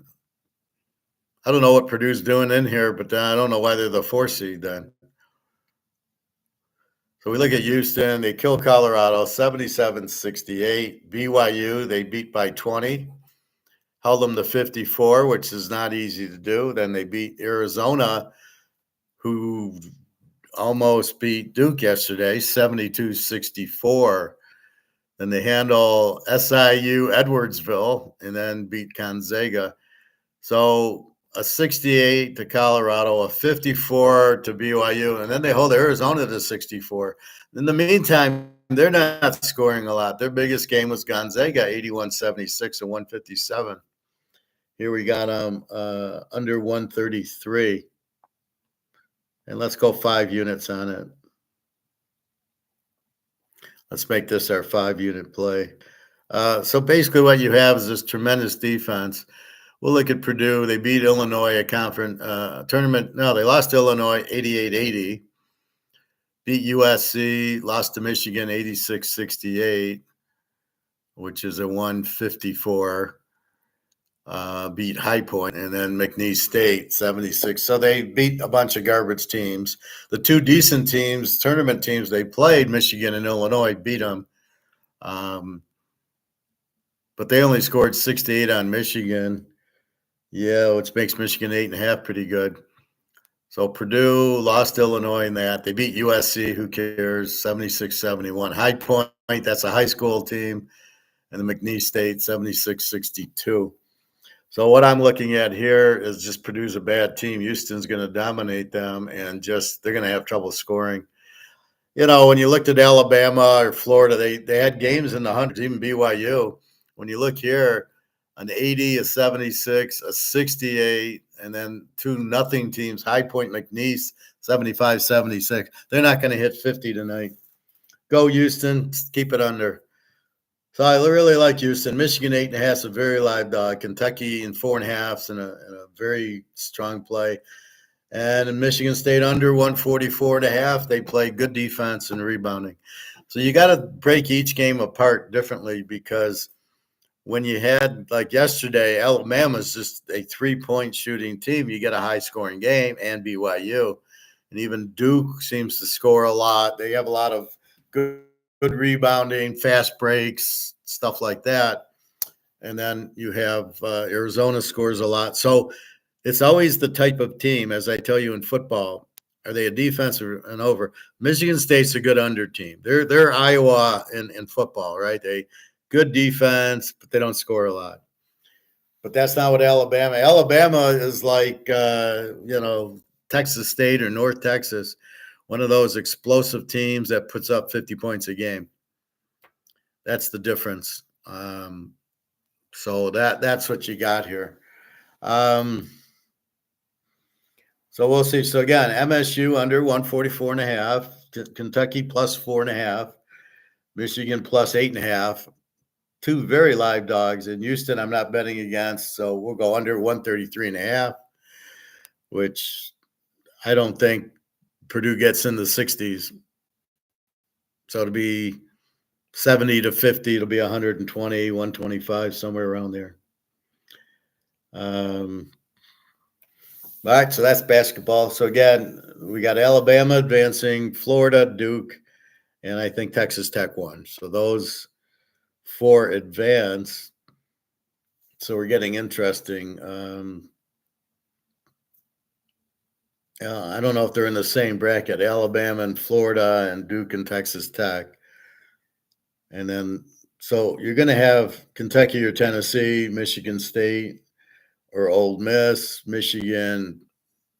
Can they beat Auburn? I think they can beat Auburn because I think Auburn, watching them lose the two games and not really dominating a couple of these tournament games, except for the first round against the high school team. And then Houston just dominating defense and beating Arizona the way they did. And after watching Arizona last night against Duke, Jesus Christ, what a team Houston's got. This is going to be very interesting. So you're going to have Michigan State or Ole Miss. You're going to have Kentucky, Tennessee. You're going to have Michigan or Auburn. And if Michigan can beat Auburn, then you got a hell of a thing. And then you got Houston, who's just so dominating. So Houston, Alabama against Houston, Alabama's in trouble because Alabama just is jump shooting 3-point shots. They don't want to see a defense like Houston. They want to see a defense like BYU. Florida and Duke would be a good game. Texas Tech, they got no chance. I mean, what are they doing there so highly ranked? So that's what you have there. Let's go look in that. Profit. I have Houston winning the whole thing. Yep, I remember you saying that.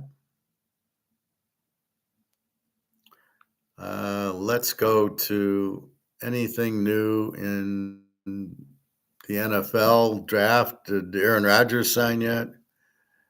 Grizzlies part ways with head coach Taylor Jenkins after seeing who the fuck are the Grizzlies?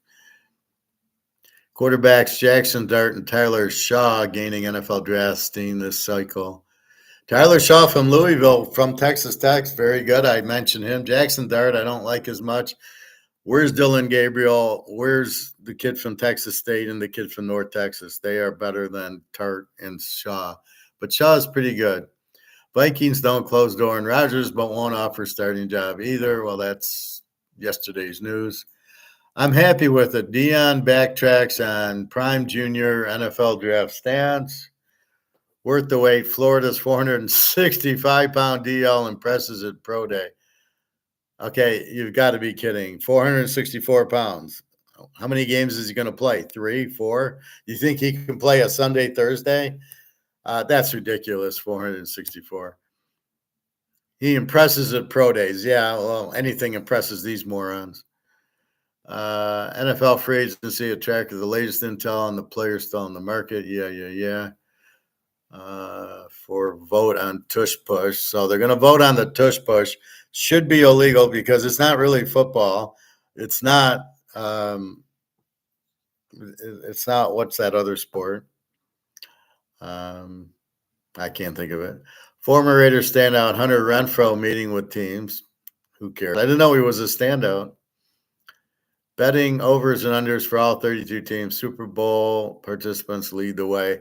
So that's betting on team win totals. Who gives a fuck? Just bet the games as they come. Like now, okay, Houston's playing Purdue. Okay, let's bet that game. But to bet how many the over-unders is ridiculous. NFL CeeDee Lamb's nose wipe celebrations, calls it violence. Jesus Christ. What does he do? He wipes his nose? Sounds gross. Doors closed on Rodgers. Like the GM says, team expects McCarthy. Well, so Minnesota's win total will drop 4 games from having Aaron Rodgers. I would say they'd win 12 to, I'd say, 8 at most with McCarthy. You've got to be kidding. If they can't stop the Detroit Lions blitz, they're in big trouble. Kirk Cousins sparks Browns trade rumors after Cleveland. Yeah, that'd be a great trade. Why don't you trade him for the lineman? What's his name? I would trade Cousins for that defensive lineman, whatever his name is. Start your journey as a futures trader. Here's how. Yeah, good. Yeah, good ad. Yeah, I'm gonna jump to be a futures trader.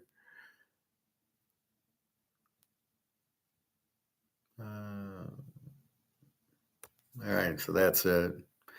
Jags waive offensive lineman. Who gives a fuck? Patriots to release Jawan Bentley. Never heard of him. Eagles, Chiefs, Bills, Ravens. Win total set at 11.5, highest in NFL. I don't know about the Eagles. They lost a lot of defense. The Chiefs, probably. Although you got to be careful with San Diego and Denver getting better. And you know they're going to play Buffalo and Baltimore. They're normal teams. Ravens, I don't know if they'll get to 11.5. They do a lot of choking in the big games. NFL draft, a possible key to CeeDee Lamb returning to the somethings. Returning to the top of the fantasy mountain. Who gives a fuck?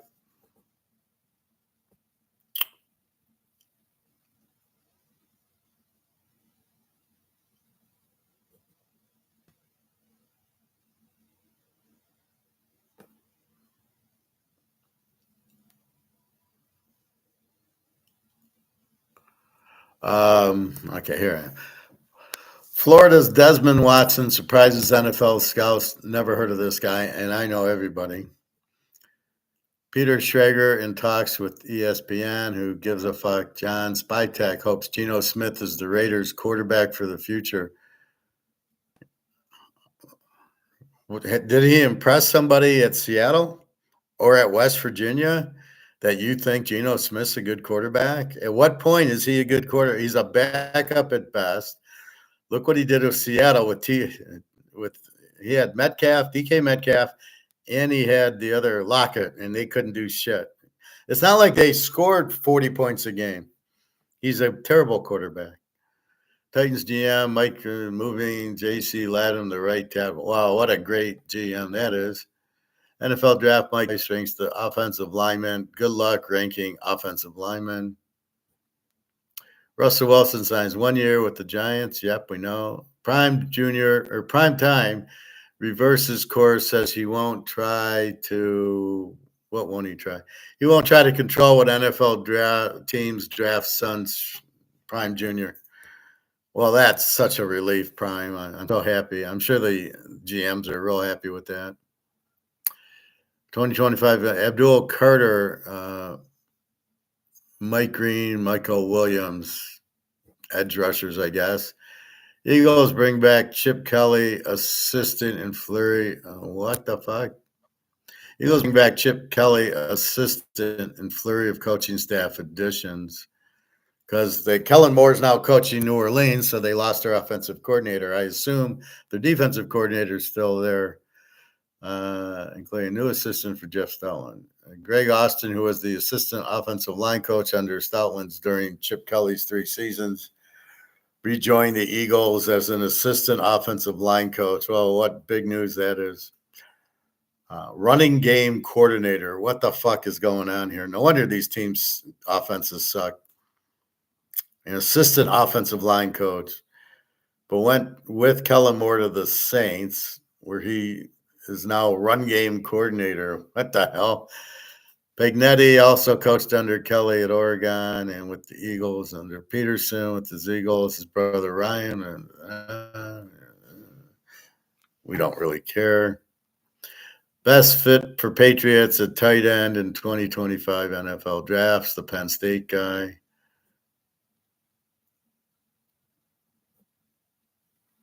Why are quarterbacks start and Tyler Shong moving up? Because they're good. Well, Dart's not that good. Tyler Shaw is very good. Saints worked out. Syracuse quarterback Kyle McCord. Oh my God, are you kidding me? He sucked. Didn't he suck at Ohio State, Kyle McCord? Then he goes to Syracuse where it's more wide open and he looks good. But let's look at Ohio State. Let's forget about Ohio State. Let's forget about the Michigan games. 464-pound Desmond Watson could be the largest draft. How the hell can you draft a 464-pound guy? I thought the fridge was way too heavy, and it was a wasted first-round pick.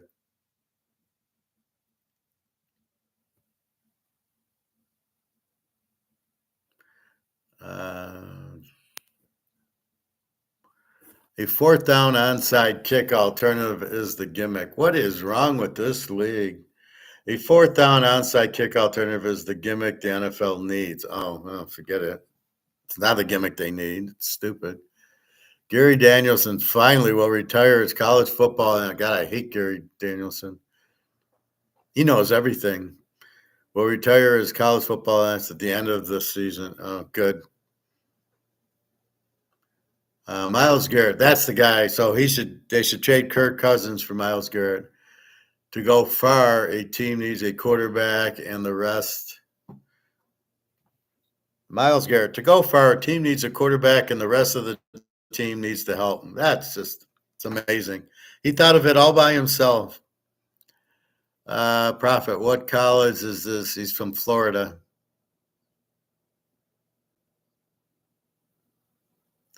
Uh, 464-pound.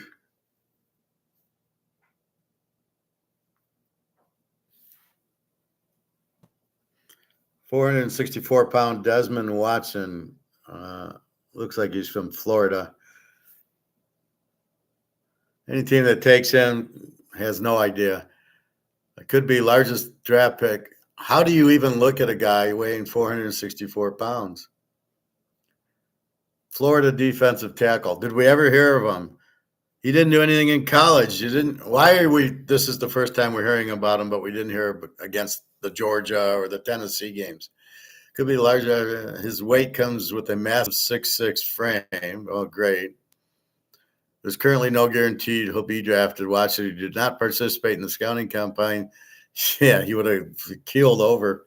At his pro day workout on Thursday, he bench pressed 225 pounds. That's it? You're 464 pounds and you can only bench 225? I could bench 225. That's more than any player mustered at this year's combine. He also ran the 40-yard dash in 6 seconds. He mustered a 25-inch vertical leap. Yeah, because the vertical leap's really important in the NFL. Des obviously is a unicorn. Said you'll go to the rest of your career and you'll never be around a guy that's this statue. Yeah, I wonder why. Didn't the Big Show play some football? No, I think he played basketball. The Fridge, played at Clemson for the Bears, and he was probably 400, but he didn't do much. He didn't last long. He was more known to run the ball at the goal line than really. I don't think he made a lot of tackles or sacks. Jets signed Josh Reynolds to a one-year dealer. He's from the Lions. He was nothing. Jets agree. Okay. Eagles agreed a one-year deal with offensive lineman Matt Pryor. Vrabel explains what Diggs brings to Patriots offense. The guy's not even healthy. NFL draft, 2 running backs who could be the perfect fantasy football. Who cares about fantasy? Russell Wilson will get another chance to face the Broncos. Big deal. The Giants are playing the Broncos. NFL confirms it will play 7 international games. Why? In Germany, they don't give a fuck. I'm sure in Britain, they don't give a fuck.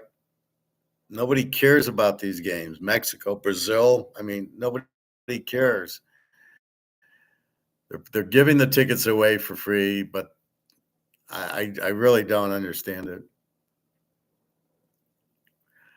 Titans switched to Titan blue as primary home jersey color. Wow, that's going to bring them 3 or 4 wins, I think. Prime Junior set for private workouts with Titans. I thought they're going with Cam Ward.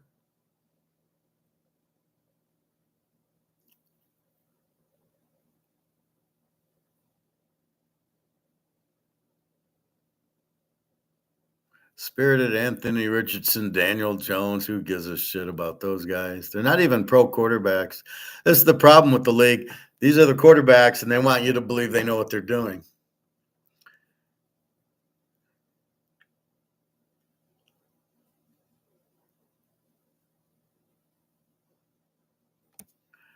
All right, let's see. NFL mock draft. Let's see how bad these idiots are doing. Tennessee, Cam Ward, number 1. The no doubt quarterback of the draft class. That's Dylan Gabriel. What are you talking about? Don't see that. And I really don't like Jackson Dart. I do like Tyler Shaw, but he's a second, third round pick. The other one, first round, is McLeod from Texas State, and Dylan Gabriel from Oregon should be there. And then in the second, third round, go after the Indiana quarterback who was great last year.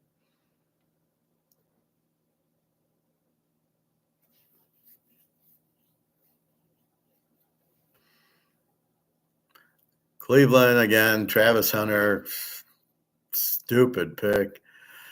The Giants, Prime Sanders. Now, if you got Prime Junior, well, you got Russell Wilson. What are you going to do with him? New England takes an offensive tackle. Jacksonville, a defensive tackle. Their problem is Trevor Lawrence. Oakland still with Ashton Gentry. The JETSs with Abdul Carter. Carolina, Samar Stewart from A&M and Edge. New Orleans, Will Johnson, cornerback, Michigan. I hate the pick. The Bears, Will Campbell, offensive tackle, LSU. Hate the pick. 49ers, Derek Harmon, defensive tackle, Oregon. What are they kidding? Niners just need help all over the place. Not there. Dallas, Turio McMillan, wide receiver, Arizona. I don't get it. I really don't. Miami, Maliki Starks, safety from Georgia. That's not what Miami needs. Why don't they go after the next 2 picks are edges from Georgia? Why don't you go after the edges? You don't draft a safety with the 13th pick, but then the next 2 are edge from Georgia, 14 and 15, Indy and Atlanta. Arizona, Josh Simmons, offensive tackle, Ohio State. I don't get it. Your problems aren't offensive tackle, fellas. It's called defense. Cincinnati, Tyler Booker, a guard from Alabama, absolutely a terrible pick.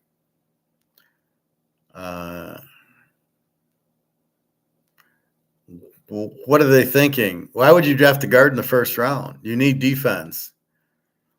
Tyler Warren, tight end, Penn State. Jaleel Campbell, linebacker from Alabama. I hate the pick.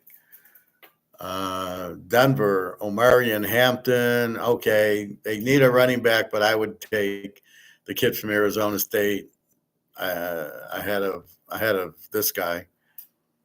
Pittsburgh, Grant, the defensive tackle, Michigan. Okay, because they got their quarterback. Or no, they don't, do they? They need a quarterback. San Diego, Mike Green, edge from Marshall. I don't know about that. Green Bay, cornerback from East Carolina, really stupid pick. Minnesota, cornerback from Texas, really stupid pick.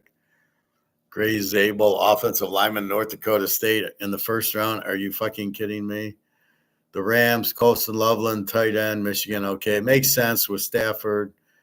Baltimore, an offensive guard from Ohio State. Are you kidding me? The Lions, an offensive lineman from Texas. Terrible pick. You've got an offensive line. You need defense, and you're wasting it on an offensive lineman. And in Washington, I love this. James Pierce, the edge from Tennessee. He's a beautiful pick for Washington. You've got the offense. Buffalo, a safety from South Carolina. Scratch my head. KC, wide receiver from Texas.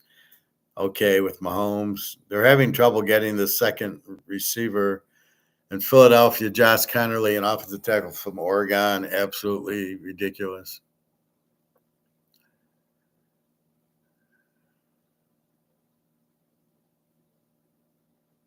I don't know. 406-pound watch. It could be largest draft pick. We don't give a fuck. All right. So that's football. I don't see much. Didn't the big show? No, the big show is basketball. So again, you've got BRICS buying up the gold and silver, more countries joining BRICS, which means they trade amongst each other and they don't use the dollar as the middleman, which all the dollars come home. Japan, 1.7 trillion. They got out of their treasuries. How did we pay for that? We don't have any money. What you have to understand is the U.S. has no money. The U.S. is bankrupt. The dollars they have are not worth anything. Same as the euro.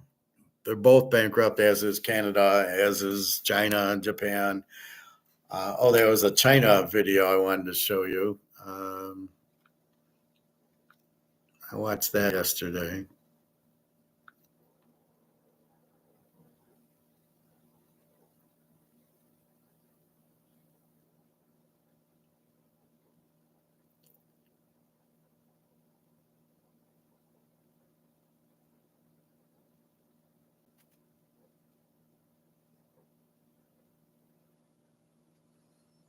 This is China running out of money.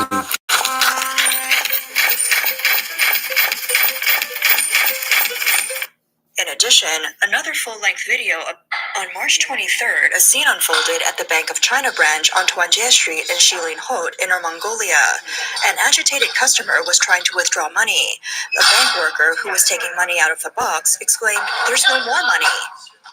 According to inside sources, a customer had attempted to withdraw 60,000 yuan, but was refused by the bank staff. The worker explained that if the money was withdrawn, the bank would no longer be able to operate. Despite this, the customer insisted on withdrawing the money, leading to the heated scene. It was clear from the worker's behavior that she was upset about the withdrawal request. Friendly worker. A video circulating on Chinese social media shows another situation where a family member went to the bank to withdraw money for a patient's medical treatment, but faced repeated obstacles from the bank during the process. The frustrated customer filmed the encounter, questioning why they needed permission from both the bank and the government to withdraw their own money. I just want to withdraw my 25,000 yuan. It's been 20 minutes already, and the bank has called countless times to verify. They kept asking for details about my family member's hospitalization. I don't get it. Just because we're not in the hospital, does that mean I can't withdraw my own money? Why is it taking so long? Is this really how it works at the Bank of China? They can't catch any fraudsters, but they can still scam people however they want. Meanwhile, regular people have to keep getting their information verified just to take out money. I really don't understand. Welcome to communism, everybody. Coming to a theater near us. Now, it's 7-1, so $60,000 was not even $10,000 he was trying to take out of the bank, and they won't let him have it.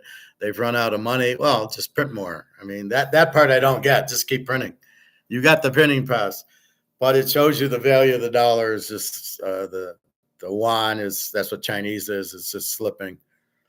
So this is happening all over Turkey, Sri Lanka, and Pakistan, and didn't Zimbabwe, Venezuela, Brazil, Argentina, Japan, everywhere. And it's going to happen here. Get your money the fuck out of the banks, because you're not going to do the same shit. They're watching China, taking notes. Look at Trump. He and Elon Musk. Oh yeah, I'm going to trust that guy. So you gotta don't be stupid. All right, put it in your safe, and if you need the money, you have it. Why leave it in a bank? Not only you're not getting any interest, but your money's losing value. So give me a reason why you want to hold money. I don't understand it. You don't want to hold it. I guess we're comfortable it's like retiring, right? You're used to getting a paycheck every week or 2 weeks, and that paid your bills. And you got your check, you paid your bills. But you want to retire, which means you don't get a check. You don't get a pension anymore. So you have your 401k where they match for your retirement. Oh, oops, it's in stocks. So if I get it, it's in stocks, and they fucked me because they didn't tax me, which means now I gotta pay the taxes now. Great. So just be careful to trust banks and governments that they're going to do what's best for them, including JP Morgan and your stocks, everything else. Just be careful. Their incentive is not you, it's them. Just like I showed you on Attack on Wall Street. The incentive was fuck the customers, keep the bank, keep the business solvent. And that's Wall Street, that's the banks. The banks run the government. Keep all that in mind. That's what's happening. So I keep showing you China because everybody thinks China is it. And you can't, they're going to be in trouble. Good match, but the Hitman Hart versus Mr. Perfect. I'm a big Mr. Perfect fan.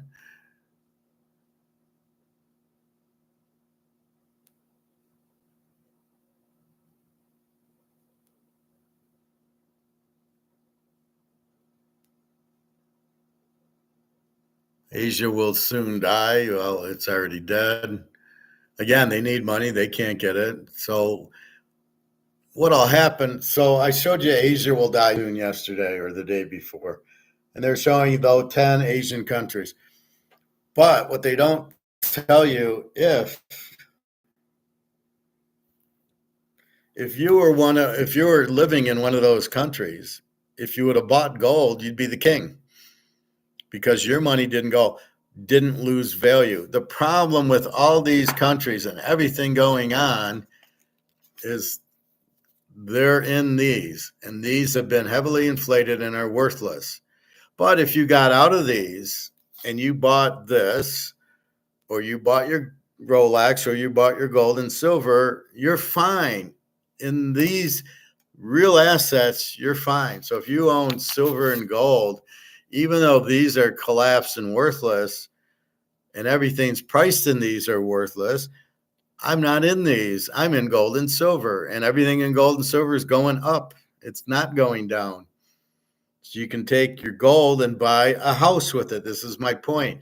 As this becomes worth nothing, and as this becomes worth nothing, and if I had a British pound and a Swiss franc, I would show you that too.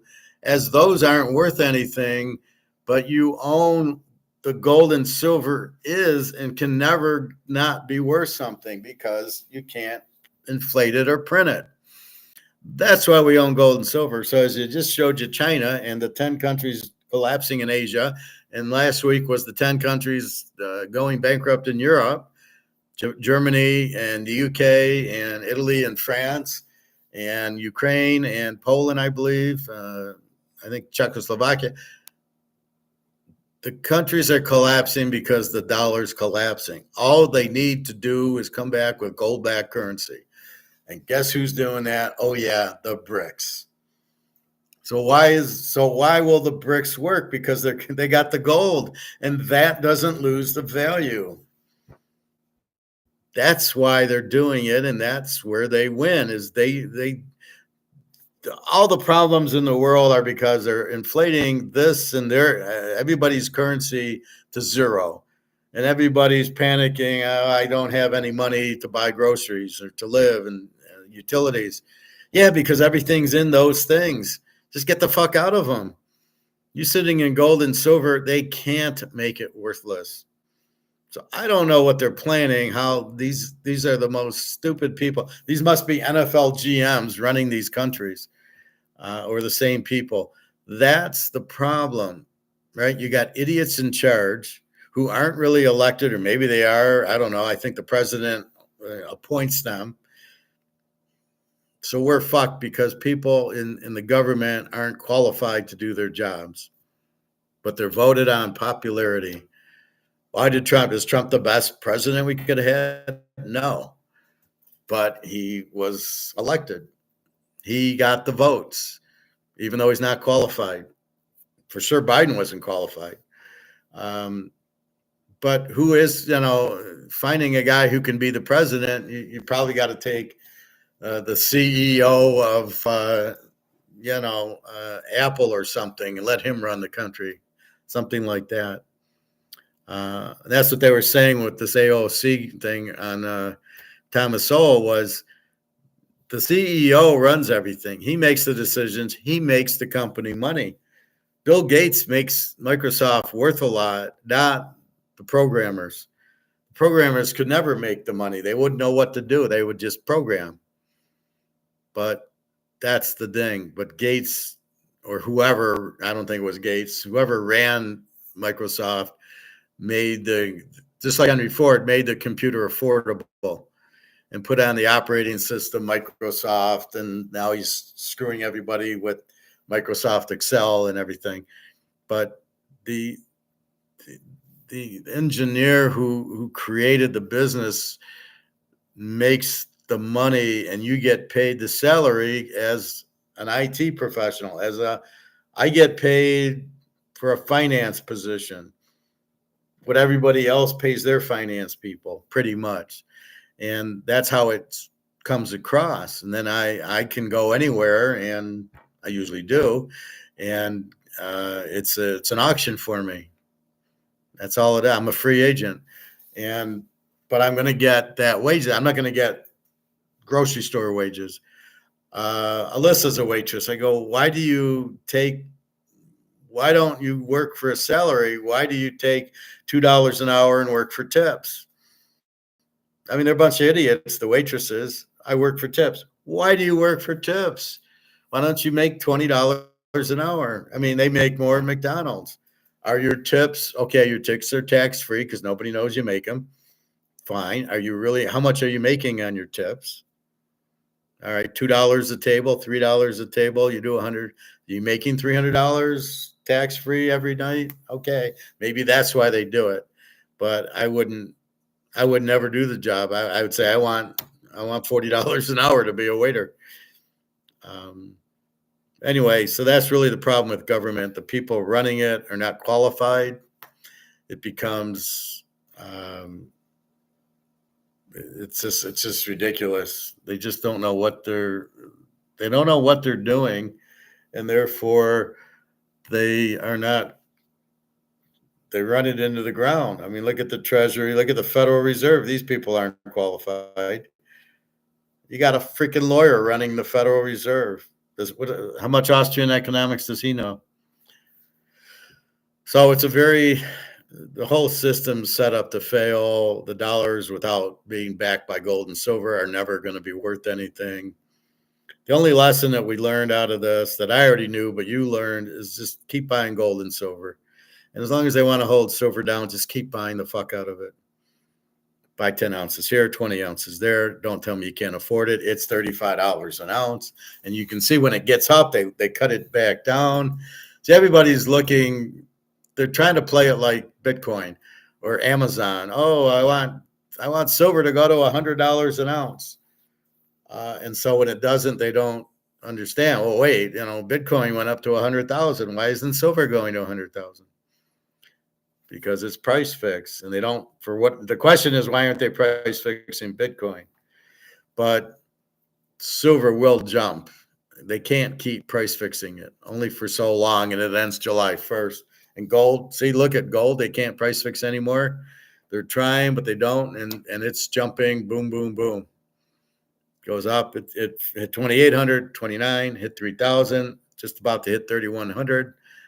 On it goes to 3,500, on it goes to 4,000, and nothing will stop it because nobody in their right mind will sell it in a free market, and they can't do derivatives because they do the derivatives to short. They have to cover with physical gold, which there isn't any available at these prices. So basically all that's happening is BRICS recognizes that they're holding the price down, and they're going, this is a joke. Silver's worth much more than this, so is gold. And so they keep buying it because it's on sale. It's like buying my Canadian club for $2. I mean, there'd be everybody would buy it, right? Because it's worth 50, and you can pay it. You can buy it for $2, and that's what gold and silver is. Gold's worth 10,000. Silver's worth at least 2,000, and you're selling silver for 36. I mean, you're buying it just because it's on sale, and all you do is say thank you. You don't worry about the price, like when's it going to 100. That's not your question. It will go to 100 is your answer. So you just keep buying it, going, why are they keeping it this cheap? Thank you.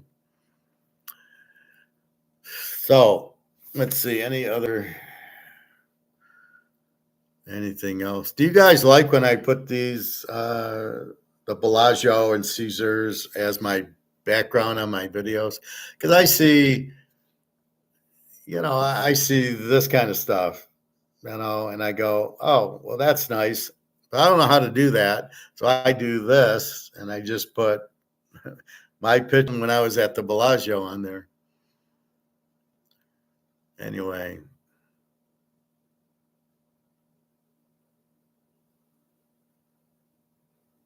Let's see. Europe's economic collapse. Japan dumped 1.7 trillion to buy gold. Okay.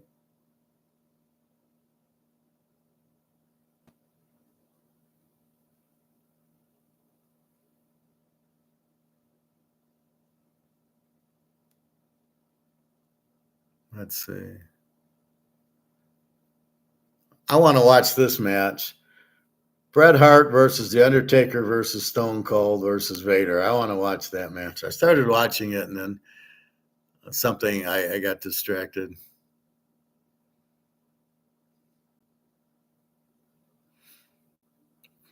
They're burning all of Elon Musk's Tesla dealerships and cars. I love it.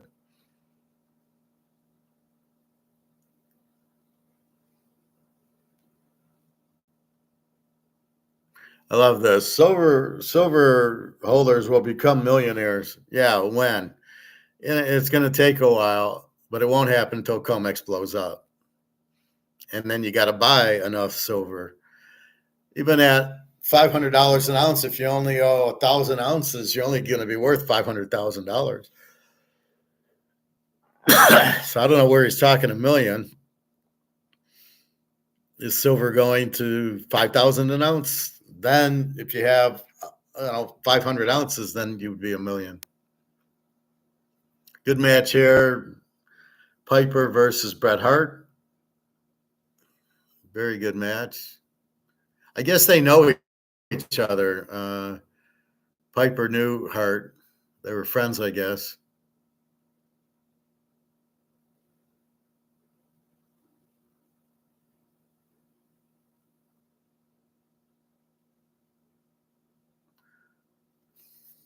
Good match here. Ric Flair against Ricky the Dragon Steamboat. This is a really old one. This is WCW.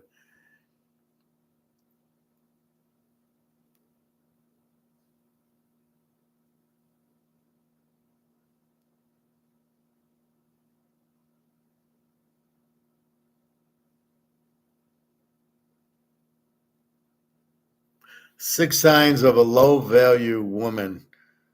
These are women that bitch all the time. They're never satisfied. They're never happy. They always blame you. So it's just a negative person, mostly a vampire. Where can I find that match? Send me the link, Professor, the Vader match. Okay. Well, it's just go to YouTube and let's see.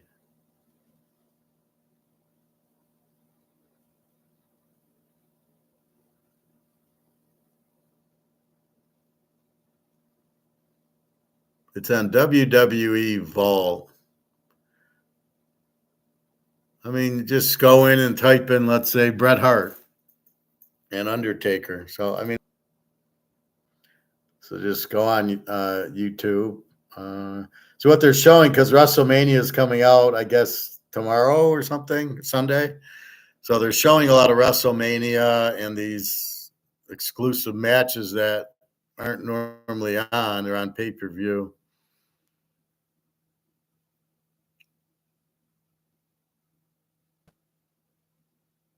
Denmark leads charge to boycott U.S. goods, as I showed you that. So since we're tariffing, we get hurt. So what Trump's doing with the tariffs is interrupting the free trade system, which is critical for economies to be strong and grow, and good economies, then it becomes a pissing contest. Well, you're tariffing me. I'm not going to buy your goods.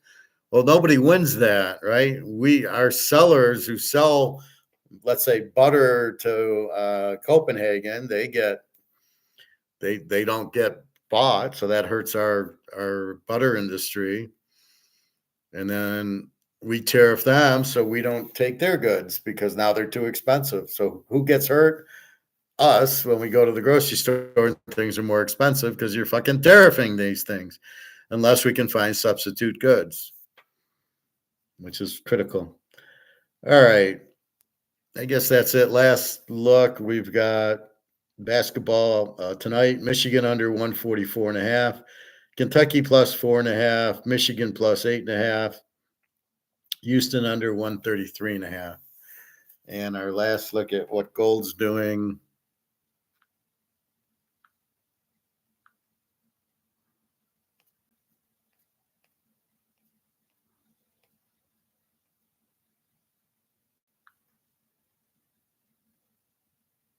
Gold's at 30.80 and silver at 34.08.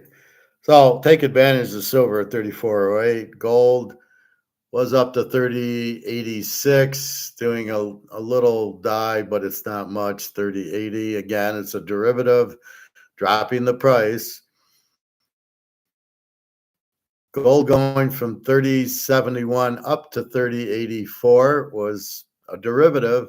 Nobody's buying it, making it go up, and nobody's selling it, making it go down. They're selling the derivative. So 30.80, and it's 145, and it closes in 4 hours. So I don't know if we can get to 3,100 yet. I think it's close, but the fact that it went from 30, once it broke 3,000, it went to 3,020, and it never went back into the 2,900s. It went down to 30, like 10 or 30.07, and then it popped right back to 30.20. And now it finally exploded from 30.20 to 30.50 to 30.80 to 31, and it'll keep doing it. And once it gets into the 31s, you forget seeing 29, you won't see 30. So you don't like profit take, that's impossible. And you don't try to wait for it to come back down. Gold's not going back to 27, 28, 2,900. It's not a stock. It's money. It's gold. It's an investment. It's protection and an investment at the same time, because we don't know what this price is. So this is the real gold price that Egon and Alligator talk about. They go, it's the dollar going down, not gold going up. And they're dead wrong, because we don't know what this is. Are they meaning this doesn't go up? Well, we don't even know what this is. But we see gold at 2,500 goes up to 27, goes up to 3,000. Now it's closing in 3,100. It doesn't stop growing. They keep buying gold, meaning this is the real price up here, but we don't know what it is.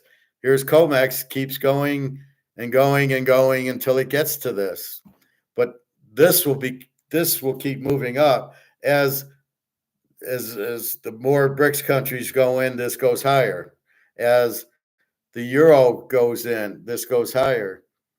As Britain goes in, it goes higher. So all these go higher because we don't really know what the price of gold really is, except for we know it's nowhere near this 3,000. So we know that, and this is such a stupid game. How it's allowed to continue is because JP Morgan runs the government, basically. See, this is eye-opening. You really see what's happening with this derivative, that it's not the government that even runs it. It's really the defense contractors. Lobbyists run most of the senators and congressmen, And then the banks, on the other hand, JP Morgan, Goldman Sachs, run all the rest of the government. So the government isn't even real. It's not, it's supposed to be elected for us, and it's clearly not. It's elected for them. That's why it costs so much, millions, to be get elected. Oh, Trump needed support from the Bitcoiners. That's what pushed him over. Oh, really? That's what pushed him over. You know that for sure. That's the problem. So it's all bullshit. And that's what you got right now. The government is basically run by JP Morgan and Raytheon. I mean, that's who's running the government. And it's a shambles. It's terrible.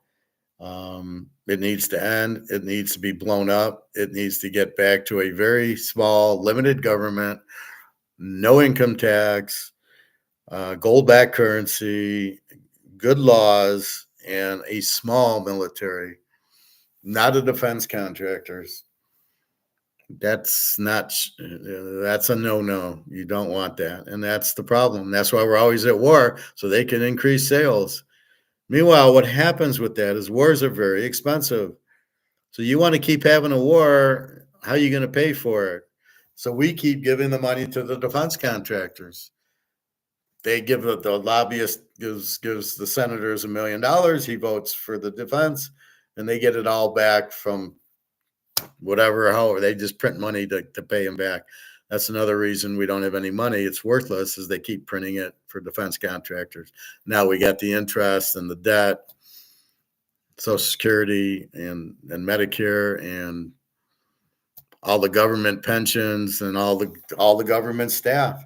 You've got way too many government workers. You can't afford them. Where do you get the money from? Government doesn't produce anything.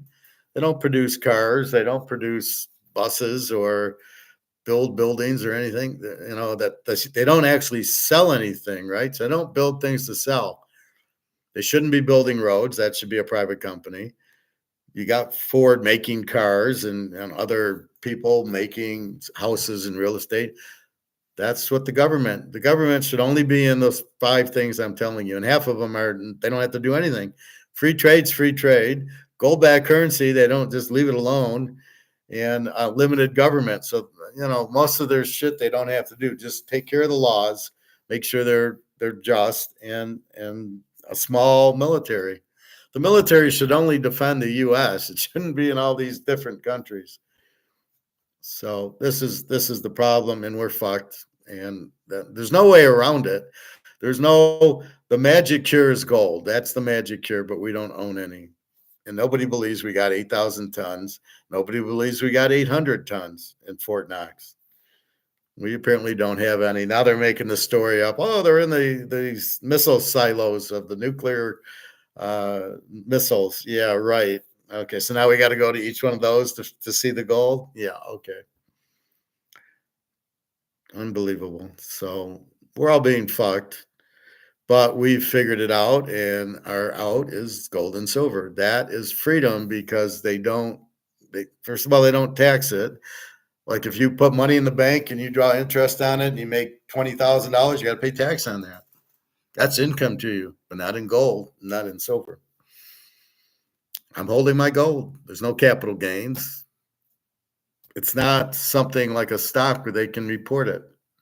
So you're sitting, that's the first thing. And then you have freedom, because no matter what they do with the dollar, and this is worth 1 cent, they can't do that with gold. They can't make it worthless. They're trying with this COMEX, but they can't. So we will see. We'll see when we hit 3,100. Sliding to 3076 right now, but it looks like it's stopping. And then it's just going to go right back into the 3080s. So I think it ends today about 3080, 3085. I don't know if we'll get a run up to 31. I think that'll happen Monday, silver day. And silver's now down to 3404. It was 3480. So look how they're just dumping it to get silver down. They control the price. It's got nothing to do with supply and demand. Nobody buying or selling any of this shit moving the price. So don't even think that's what's happening. It's not. All right, so we got basketball tonight, and then we got basketball this weekend. We'll go through those games tomorrow and Sunday. Who knows? By the end of the tournament, I might know. Who to bet on. Anyway, I don't take that serious. Baseball has started. I got to start looking at baseball. Started yesterday, I believe. And that's it. So football, we got the draft coming, and we'll analyze that. And then we got to wait till August for preseason football. So a few more months away. And that's it. So I'm kind of going through my baseball, my card boxes to see, these are like the high cards, but I also have like next level cards. And then all of a sudden, the next level cards, all of a sudden they go up. So I keep going through it to see who's going up that I have in the other box. They're all in these hard plastics, so they're all protected, safe. And I highly recommend anything you buy, even if it's a Rolex or a card or a Picasso, to keep it in gem mint condition. And if you do buy a painting, make sure it's in gem mint condition, or a Rolex. If you buy a used Rolex, don't buy one that's got scratches on it or anything. Make sure it's in perfect condition. The condition's critical to the value. All right. So I think that's it. Have a wonderful day. Paul Bearer was Vader's manager back then. Okay. You found it on YouTube. Okay, good for you. And I did respond to your email, Prophet, and we can talk about that in your emails. And other than that, I think that's it. Let's go enjoy some basketball. It's not till tonight. I'm off to the pool later, and off we go. All right, everybody, have a great day. www.teaserking.com. I'm glad we lost the connection, but it came back, so I'm fine with that. It's when I lose it, and then I'm talking for an hour, and it's not real. Nobody can see it. Okay, I will check my email. All right. So have a good day. Relax and enjoy, and always stay stoic, stay calm. Don't let your other girlfriend, boyfriend, spouse upset you or stress you out. Keep calm. I'm trying to train Alyssa on stoic. Like, don't let other people in. She gets a lot of bullshit from like her mother or her ex-boyfriend. And I said, don't let them control you. You just ignore them. That's to be stoic. And that's it. So as you can see, I didn't hear from Daria today. She's up north that are in Russia at her friend's Dasha. And I will leave you with gold at 30.77, silver 34.05. Why is silver down 25 cents today? I love it. All right. So that's what's going on. So have a good day. Enjoy, relax. Like I say, just stay stoic. Don't let people, you can only control yourself. You can't control other people. So if you say hi and they don't want to say hi back, you can't control that. You can only control you said hi, or you waved at somebody, or you called and they didn't call you back. You can't control that. You can only control that you called them. So you're checking up. How are you doing? And if they don't respond, there's nothing you can do. The question is when they respond and how they respond. And then you determine, well, I don't like that it takes you 5 days to respond. Fuck off. Or you say, you wait for the explanation. I was in the hospital for 5 days. Oh, okay. That's a warning. Okay, I'll trust that, but don't keep doing it. And that's what you have. But at least this time, Daria told me she was going up to her friend's cottage in St. Petersburg. So I don't know how far it is, but she told me that. So I'm not expecting shit. Probably tomorrow I'll should expect something. And otherwise, that's it. So we're waiting for the war to end. They keep negotiating, but I don't know what the fuck's going on. And we will see. All right. Have a good night. Enjoy your games and relax. And just be positive. We know what's coming. The dollar's going out. The economy's blowing up. But your only out is gold and silver. So just keep buying it and buy as much silver at $34 as you can buy. It's extremely cheap. It's $1,000 an ounce you can get for $34. Where's the line? And just keep buying it. And the question of how much should I have? It's getting out of paper. So the Titanic's sinking. It's just like get off the boat. So the Titanic, it's sinking just as you get your paychecks or as you get money in, you just trade it for gold and silver. You get rid of it. You keep enough for your bills, and the rest you just put into gold and silver, and you're getting the sale of the century here. All right. Okay. Have a good day. I will talk to you tomorrow. All right. Good luck, everybody.